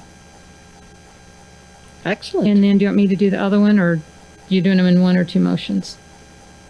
You can do them in both. Okay, and then the second motion is that we adopt the ordinance 2025 approving the rezone request from RM1 PRUD to MU. I second it. Been moved and seconded. And since this is a public hearing item, I will take a roll call vote on this. So I'll start out with Councilman Waxham. Aye. Councilman Day. Yes. Councilman Morris. Aye. Councilman Fitzpatrick. Aye. Councilman Thomas. Yep. Okay, there you have it. It's unanimous, and that brings the public hearing to a close. It also brings our agenda item council meetings to a close, with the exception of unfinished business. And I am going to exercise that the unfinished business that did not take place in our work meeting. So I'll go ahead and continue this meeting, even though it was a work meeting item. We are going to now bring back our Parks and Rec, or our planner for our parks, Joellen Grandy, to present some concepts or discussion regarding dog parks.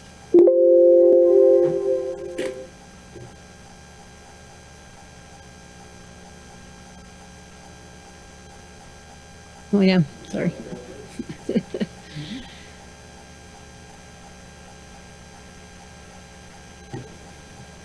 What?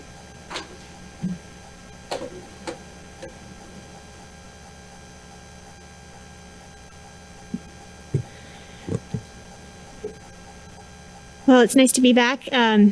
Not to belabor pickleball, but I think our next topic is kind of in a tip to the hat to the mascot for pickleball, where its namesake came from. With the pickleball was named after a dog named Pickles. So we're going to be talking about off-leash dog parks now.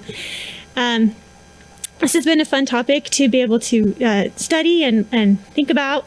Had the opportunity to travel to a number of different dog parks, off-leash dog parks in the Wasatch Front, as well as just a little bit of online studying to be able to understand what kind of off-leash dog parks we could have.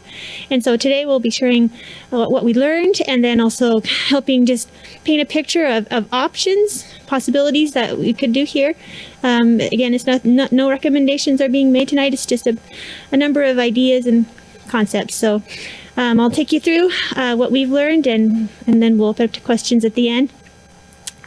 So as we learned about off-leash dog parks, we saw three different types being created. There's the shared use park area, there's the fenced off leash area, and then the open space trail corridor area. And these next slides will kind of help you understand what that means. So a shared use park area is basically a park that exists. It could be a neighborhood park. This one specifically is located in Salt Lake City. It's Lindsay Gardens. This is their park, and then in their park, they have a section that is designated for off-leash dog use. It does not have any fencing. It just has typically there's a sign, and it just says you are entering an off-leash dog area, with the expectation the owners is to be mindful of their dog and nearby them. These areas are usually located or designated where they're underutilized spaces in a park. You wouldn't necessarily want to have this next to a playground, for example. The second treatment is the fenced off-leash area. This is the most common that we saw, and it typically that you probably are more familiar with. This one is in Draper. It's called Dayland Dog Park.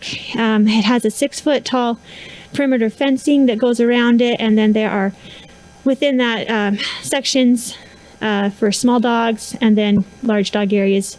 Green, there's a grass area and then a dirt area, but basically it's fenced in. There's a controlled entrance where they have to enter in with their dog to come into the park, and again they're expected to watch over their dog and be supervising it.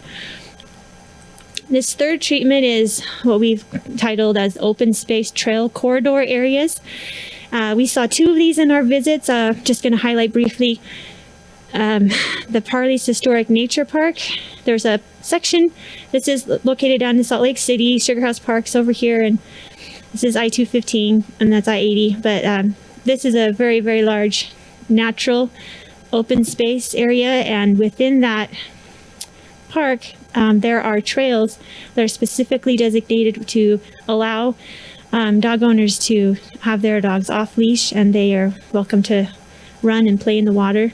So those are our 3 different types of dog treatments that we saw, off-leash dog treatments. So the next question is circling back to our community here in Leighton. We thought about, well, here's these 3 different types of off-leash dog treatments. What could we possibly do here? These are on your left are some important bullet points to keep in mind. First of all is determining what type fits best. Secondly is understanding the area that the acreage that a potential site could offer and what that service area is in relation to that. How many people could it be accommodated with their dogs and still have a pleasant experience? There's also considerations that you need to keep in mind of the capital improvements and also the ongoing operational costs that would be year to year. And then also from a staff side, the maintenance commitment. And then of course there's a sweet spot about availability, timing, and then priorities with other things that are important to the city and that we need to be thinking about. And then of course, public and political feedback. And that's why we're here, just to share with you thoughts as well. So here's some ideas that we looked at our city boundaries and thought about these 3 different types of treatments and thought of some of the places that maybe these could be what an off-leash dog park and could be in Leighton. So the blue represents that first example of shared use park areas, finding an existing park and then designating a certain area within that as off-leash. The second one is the dark gray circle. These are your fenced in off-leash areas. We have 2 in that category. There's one we'll be talking about tonight, is the IHC Dog Park, potential opportunity, and then Power Corridor Park. And then this third one is those trail corridors, and then we have a list of where those are in relation to where they're located on the map as well. And this table is really important. This kind of helps you to understand each of those options of parks that could be an off-leash dog park scenario, and then taking an inventory on what the acres could be provided for those, and then the service area, either a 2-mile radius service area, or there are some that even reach up to a 5-mile service area. And then also, as we mentioned before, just considering your timing, your costs, and what your amenities could be that you could offer there as well. So today we just wanted to visit with you a little bit about an opportunity that's we're looking at and just evaluating is the IHC dog park potential. This is, I'm sure you're familiar with the hospital that's on Layton Parkway. Wonderful facility right there. They have a section of their property that's underutilized and kind of buried there in the back. It's that triangle red piece. They're looking at potentially partnering with a 2-acre dog park area there. These other lines just help to kind of paint a picture of what their long range plans are. The gray represents future parking spaces that are down the road when they're ready to do that. And this green space is an IUC community healing garden that's in planning stages right now. And then this blue represents a future building expansion. And a lot of this is very fluid. This is just kind of a concept for what their long range plan is. So these next 3 slides are just different versions of that little triangle piece that we talked about, the 2 acres. And keeping in mind that this would be a fenced off-leash area, off-leash dog park area. And so what we have here is, of course, there's a sidewalk space that comes in, and then there's the controlled entryway where you can enter in with your dog and then unleash it. And then there are 2 sections that are provided in this concept. The larger one is more for your communal dogs. Any size, shape can be there. The surfacing would be very native, simple. There's a line showing on the trail, but it's just basically it's the native soil. There's no additional improvements made to that. It's very simple. And then this over here is a smaller section that is fenced and separate from this, where you could have just small dogs. And this number at the bottom is just a first blush at the cost estimate for that, but we're looking at about $262,000 to be able to create this space or this amenity. Excuse, Joe? Yes. Is that 262 including the land? No, that's just the improvements. What? Okay, I need to read more. Yes, and so also in your handout, I've provided a cost estimate that you can look at to be able to understand what that breakdown is. It is high number, but you're welcome to look through that and help you understand where those costs come from. So, oh, so what would be the land? The land, at this point, there is no dollar associated with that. The IHC is willing to just work with us, Partner with them. us? Yeah, they're looking to partner. They've got. Would they offer the land and we do the rest? Yeah. That's basically what they're proposing. And those are still questions that are being considered on both sides of the table. IHC is still questioning what they're willing to be able to put into this project, as well as us. So there's no commitments that have been made at all yet. It's just an idea at this time and seeing if it's a good fit. So basically, Joellen has done a great job on running the numbers and kind of coming up with the cost. I mean, the hospital, they have not done this. They just basically say, hey, we have some land here. We'd really like to utilize it. Since they've opened up their hospital, they do have a walking trail, and they've noticed that there's a lot of dogs using that walking trail. And they felt like that this particular area would be a good use for an off-leash because, they recognized, they actually had asked, is there a need in our city? And I know that over the course of the 5 or 6 years I've been here, it's been a continual ask on behalf of our citizens. And so this could be a potential area for one. And I recognize that Joellen's got some others it looks like earmarked as well. So. I'm super interested, and I know you've got some other things you want to talk about, but I guess my concern here is parking. Once we have something in Leighton, it's going to be super popular because we haven't had anything. Correct. And would not want to have the hospital overrun with dogs and cars and right next to it. Right. Can you bring up that map? Yeah. That you had before that showed the gray and see the gray areas. Those are future parking areas. So there are multiple ones, but there's one right there by it. Yeah, I'm just thinking that that's going to be super that's popular. done by the That would be Hospital. IHC's responsibility. Yes, and so again, I've got a couple more slides down the way that talk about some of those concerns that you just brought up, Council Member Morris, and they're good ones to keep in mind. But thank you. Let me just quickly go through the other two versions, and then we can move on. There's a lot more, and then we can at the very end talk about all these good questions that we have. So the second version, I won't belabor it too much, but again, this one now has a trail that goes around it.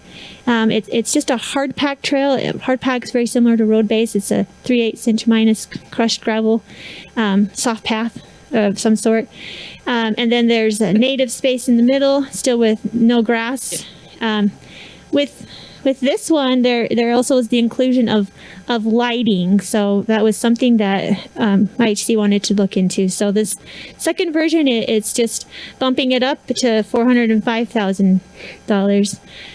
And then this third version is kind of like your all out, top of the line dog park, where you've got 3 different areas. I failed to mention on that second version, we also did add an additional parceled out section for dogs. So now you'll see that there are 3 different areas. There's still your small dog area. There's a grassed large dog area now, and then in the back there's that hard pack large dog area. Again, the costs come with, now we're improving with irrigation, sod, additional fencing, and also the trail is now an asphalt trail. So you can kind of just change your level of how much improvements you want to put in there. So now, just coming back to some of your questions you had, and they're really good ones. There's some concerns with this site. Also, while we're looking at all the fun things that you could do there, is one is definitely parking. This is kind of off in the far east side of the site. This is this parking lot that IHC at this time is willing to allow people to park there for using and accessing the dog park. And then again, as you know, there's future parking lot spaces there. Some concerns we do see is that most people may not want to walk that far. How far is it? Like from there to there? 100 yards? Yeah, I don't know the exact distance, David. A mile. If you got a dog, you got to walk that far. Yeah, you'd hope so. But we're concerned that maybe some people might think that's too far away, and they may want to park here, or they may park in the church parking lot, or in the cul-de-sac, or even in this back area. So those are things to keep in mind, and we want to make sure that these citizens aren't being overwhelmed by that. The second one is just the acreage longevity. So you'll notice here the red dashed triangle is the 2-acre site. However, IHC can't necessarily at this time commit to that 2 acres. They can only commit long-term to 1, which is that orange. This is just kind of pending what they eventually do here. So they can't necessarily commit to that long-term. Well, they have a 10-year. A 10-year, minimum that they would commit to the 2 acres. Yeah. And then the third thing is 1 acre. Oh, I apologize. Okay, go ahead. That tells us we're not putting any money into it, amenity-wise. The upper triangle, that would be permanent. Yeah. Yeah, the orange is permanent, but this But I part would mean- be The red. pending. Right. So the third thing is the service area and capacity, and this kind of goes back to what you were mentioning, Councilman Morris. As you can see, this little picture down here shows that for a 2-acre site, really its capacity is only able to offer a 2-mile radius service. So as you can see, Leighton's a lot bigger than that, and so that is a concern, is that you may have this site be overwhelmed, because it would be our first, and so that's a concern, is can this site carry how many people really would potentially come there. And Dogs, can you put in 2 acres? that's a good question, Dave. I mean, don't they, I know parking, they say you got to have this, you know what I mean? So, I mean, I don't, I wouldn't have a clue. There's so many variables. Yeah. It's just like how many people. 2 visit, acres is 2 acres. Yeah. But not everybody would go at the same time. And then the I last one. understand that, Oh, sorry. but I mean, it's, you know, like what's your maximum, you know?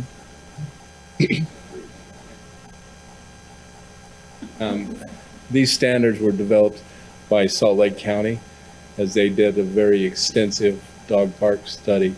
And when we say that the service area is 2 miles, it indicates that if you have gaps outside of that, you're probably going to bring more dogs than you want to that little 2-acre park.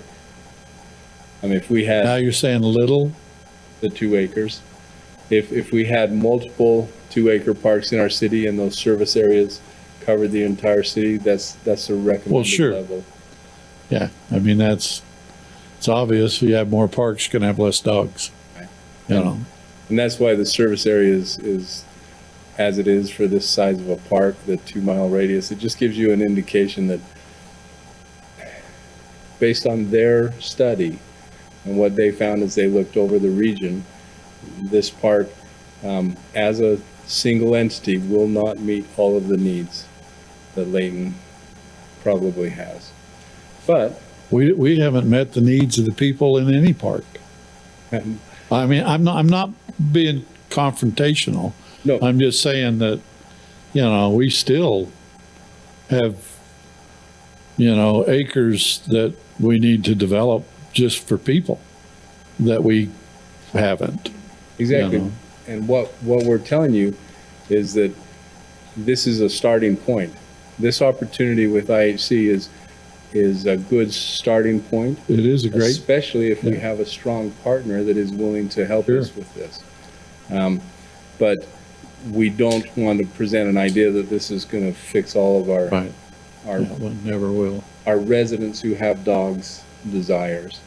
So we're just trying to give you the information to help educate you as to what we've found. But we also have, you know, some other thoughts that we wanted to present this evening to give you a range of ideas to think about as we move forward. I apologize, Joanna, please. You can come up anytime you want, Dave. So with Dave's, interlude, again, we stepped back and said, what else could we do? Let's go back to our menu of possibilities of what we could do, our opportunities. And we want to just talk briefly about 2 of those. First one is the Mutton Hollow Detention Basin. So this would be considered as a open space trail corridor area, and Mutton Hollow is located right here. It's actually owned by the county. It's 20 acres, and they're actually looking for they've been interested in partnering with the city to perhaps let us use that site. So we'll share just a little bit more about that too. But then this other one that we just wanted to bring to your attention is the Power Corridor Park. It's located just west of Ellison Park. There's a section there that is just underutilized, as we've created some concept plans for that area, and we'll show you that too, and maybe that might be a space that you would want to have us explore a little bit more.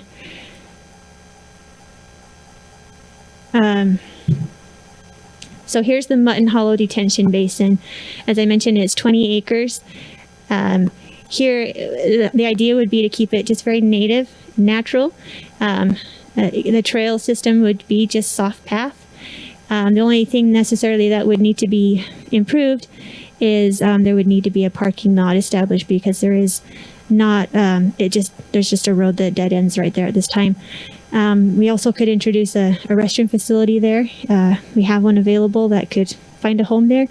And as far as the fencing, there's already a 6-foot tall fence that goes around the whole perimeter, so that's already done. But the whole idea was that this space could just be considered an open area, and if you wanted to have your dog there, potentially we could look into more if there's the possibility of letting this be an off-leash space. So to improve this space, it's also about $262,000. And that's for a 20-acre site. And the second one is the Power Corridor Park. I mentioned it's west of Ellison. This is just a very loose concept. We hope to have soccer fields down there in the future to help with overflow at Ellison. But there's this back corner space where there's power. The power poles are located, and we can't necessarily use it with some of the functions of the soccer field. So this space right here is approximately 5 acres.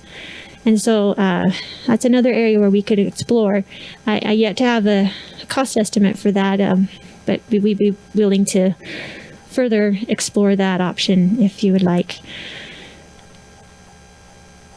Oh, whoops, that's it. So thank you. But again, I guess just going back to maybe this slide. Again, we're just here tonight to help just explore what potential opportunities could be and to help you understand that there are a number of considerations and constraints that you need to keep in mind about, again, the service area, timing, costs, partnerships that you could potentially have. And so with that, I guess now if there's more questions, we'd be glad to answer those. I just have one about the power corridor. Yes. So would we be leasing the space from Rocky Mountain Power? Yeah, I believe that's how it is, Dave. We have an existing long-term lease that allows us to use that property for recreational purposes. And this certainly falls within that. One thing that we would like to point out on both the Power Corridor Dog Park, because it is a 5-acre dog park, it services a much larger area. And so we begin to see that service area covers much more of the city. The same is true with the Mutton Hollow Detention Basin. When we look at that opportunity, these are all expensive, but when we look at that opportunity, because of the size of the park and the nature of the development, we again receive a 5-mile service area instead of that smaller 2 service area. So that kind of brings up a point with the Mutton Hollow one then, because that 5 acres, not that I don't want Kaysville to come join us, but it isn't a good portion of that 5-mile radius Kaysville? Sure. And would it be something that they could jointly? I mean, you said that was county-owned property, right? That if you looked at something like that, that would service Kaysville too, as far as I know. They don't have, I'm not aware of an off-leash park. That would there be something that both cities could look at approaching the county for a shared space, because they're already in that radius to utilize that park, and why not get some dollars from them or something? Just a thought. I think you're headed in the same direction we are, especially because the Davis County is already looking to partner with us for this. They have expressed an interest in not a dog park, but a walking trail in that area. And if we could approach the county and say, look, we support this, the one amenity we'd like to make is we would like to include dogs, so that, and again, we talk about this, and I always hear the term, we're building a dog park. This is a park for our residents who have dogs. And it's about 45%, 40 to 45. And so if we can work with the county and possibly with Kaysville as well, it might be a nice entry into this spectrum of recreation that we don't have yet. And that's the 20 acres, right? Correct. So for 20 acres, according to today's figures, is 260 grand. I know they're just numbers, but that's what you put up there. And if we built it anywhere else, it's going to cost us the same for less acreage because of what we trade, what we get for free, all these kind of things. But 20 acres, and even if you only got 10 or 15 out of the deal because of other amenities and how you want to do it, makes a heck of a lot more sense even if, I don't want to say this out loud, even if we join with Kaysville, okay? That kind of raises the hair on the back of your head, doesn't it? Well, yeah, I don't have a dog, but it would raise it. All I can say is it ties into the history between the two cities all the way around. It could be it could be the Peace Park. You could- but even yeah, but even if it's not a dog, even if it doesn't end up being a dog park or used for dogs, just the running and the walking trail in that environment in that area would be incredible for residents. Go ahead. I was going to say, I know that the county's anxious to kind of see if we would be willing to partner with them. And basically what they're really saying is have us take over the maintenance and facility of this place, but yet put it to good use. And quite honestly, a nice walking trail around that area would be the first thing we identified. But then as this whole concept evolved, then it was like, well, geez, here's another part of our void within our requests that could also be filled in one given area as well. So, it's like everything else. It just kind of evolves, but it requires all of us to kind of Tell them be to on the build same it, page. we'll mow it. No problem. Well, the good thing about that one is it's native. It's natural grass. It's already in there. Don't tell them. Well, I can tell you that I've already had a few conversations, and possibly if we come up with the right plan here, that this could be an area, especially if we look at joint, maybe doing a joint force with Kaysville, that the county would then possibly tap into maybe some TTAP money that could go to help facilitate this as well. So I personally, I think it's a win-win all the way around. And quite honestly, I could see where both parks could be beneficial, especially, when you look at that IHC property too. The 1 acre spot, it would be a long term, but when you look at the type of developments that we're putting in that particular area of our city, we've already got the Case Creek crossing area, but then to the north of the Parkway by the hospital, there'll be additional apartment I won't say apartments, but additional multi-housing proposed. I can see where there's a need for even just a smaller area. So again, the purpose of this meeting is just kind of help bring all of us up to speed and to educate us and to, give kudos to to Joellen and the Parks Department. Ryan, I know, was very much involved with this and at least bringing it together to where we can have some solid information to kind of understand what direction we want to give these guys. And it's important that, this is what we do. Parks and Recreation. These are fun things for us, but we also want to make sure that you're grounded in the pros and the cons of all of these ideas. And so, as you're looking at the difference between Mutton Hollow and the IHC Dog Park, we're not only looking at a dollar value for an amount of area covered by the service area. We're looking at a different approach to dog parks. And so, one is a very contained and managed space that a lot of dog owners feel very comfortable coming to. The other environment is larger and more open and has a different feel to it. Different people will enjoy that one a little more.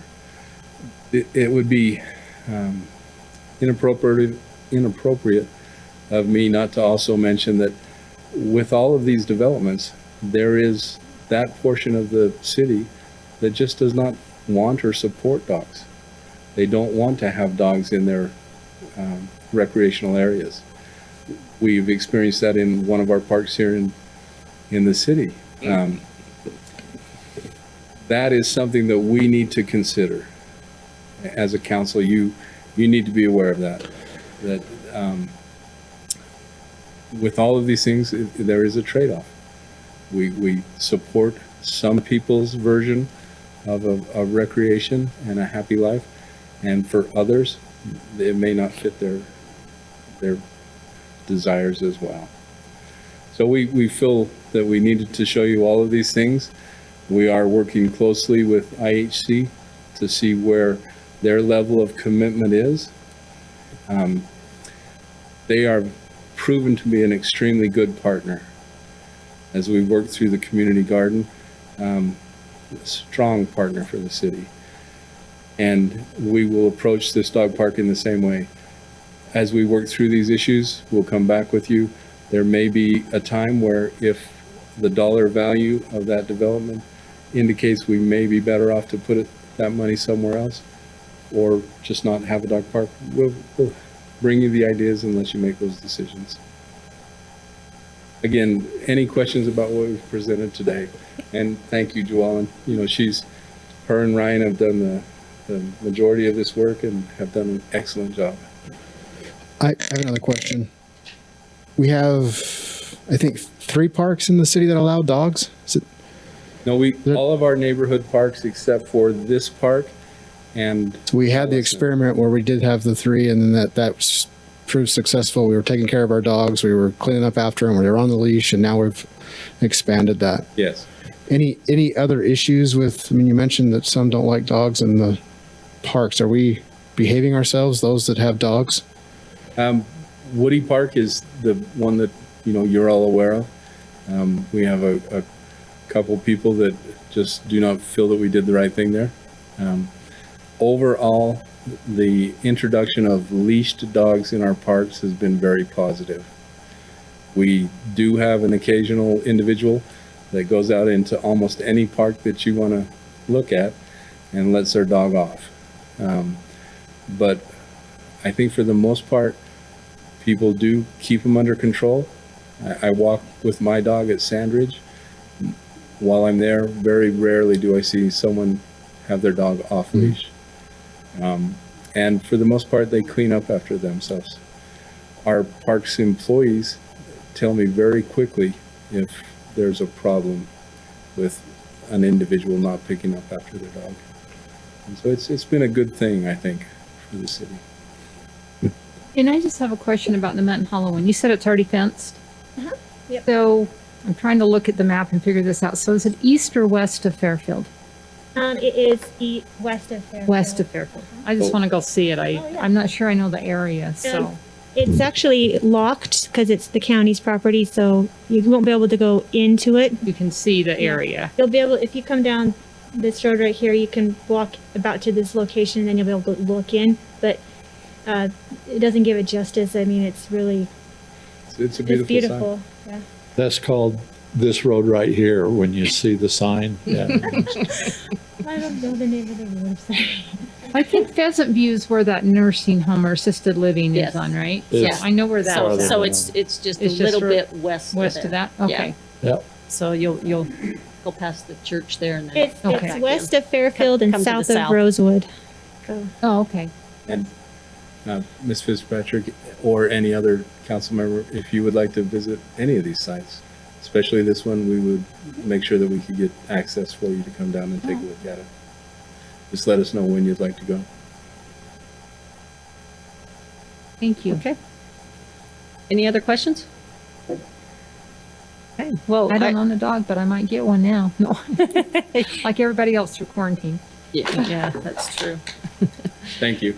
Okay, thank you, Thanks. you guys, for staying late. I appreciate that so that we can kind of cover the topic and help give you guidance there.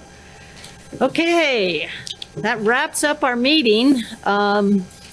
Just one last comment that I will make, just in case any of you know this or are aware or want to be aware of it. But unfortunately, with this COVID thing, I mean, all of us have said that we didn't really know anybody that's had it, and then as now it's progressed, I mean, certainly all of us, I think, now know somebody. But it's with the sorrow heart that I mentioned tonight that unfortunately we had a gentleman in our community who was a great teacher, a mentor for a lot of kids, an excellent golfer. He had 5 hole-in-ones. Actually passed away due to COVID, and that is Mr. James Arbin. So I know some of us had him as a teacher, and it's unfortunate that that's happened, but my condolences to the family there as well. So anyway, council, thank you again for staying late, and I'll entertain a motion to dismiss. So moved. Okay, Thank you very much.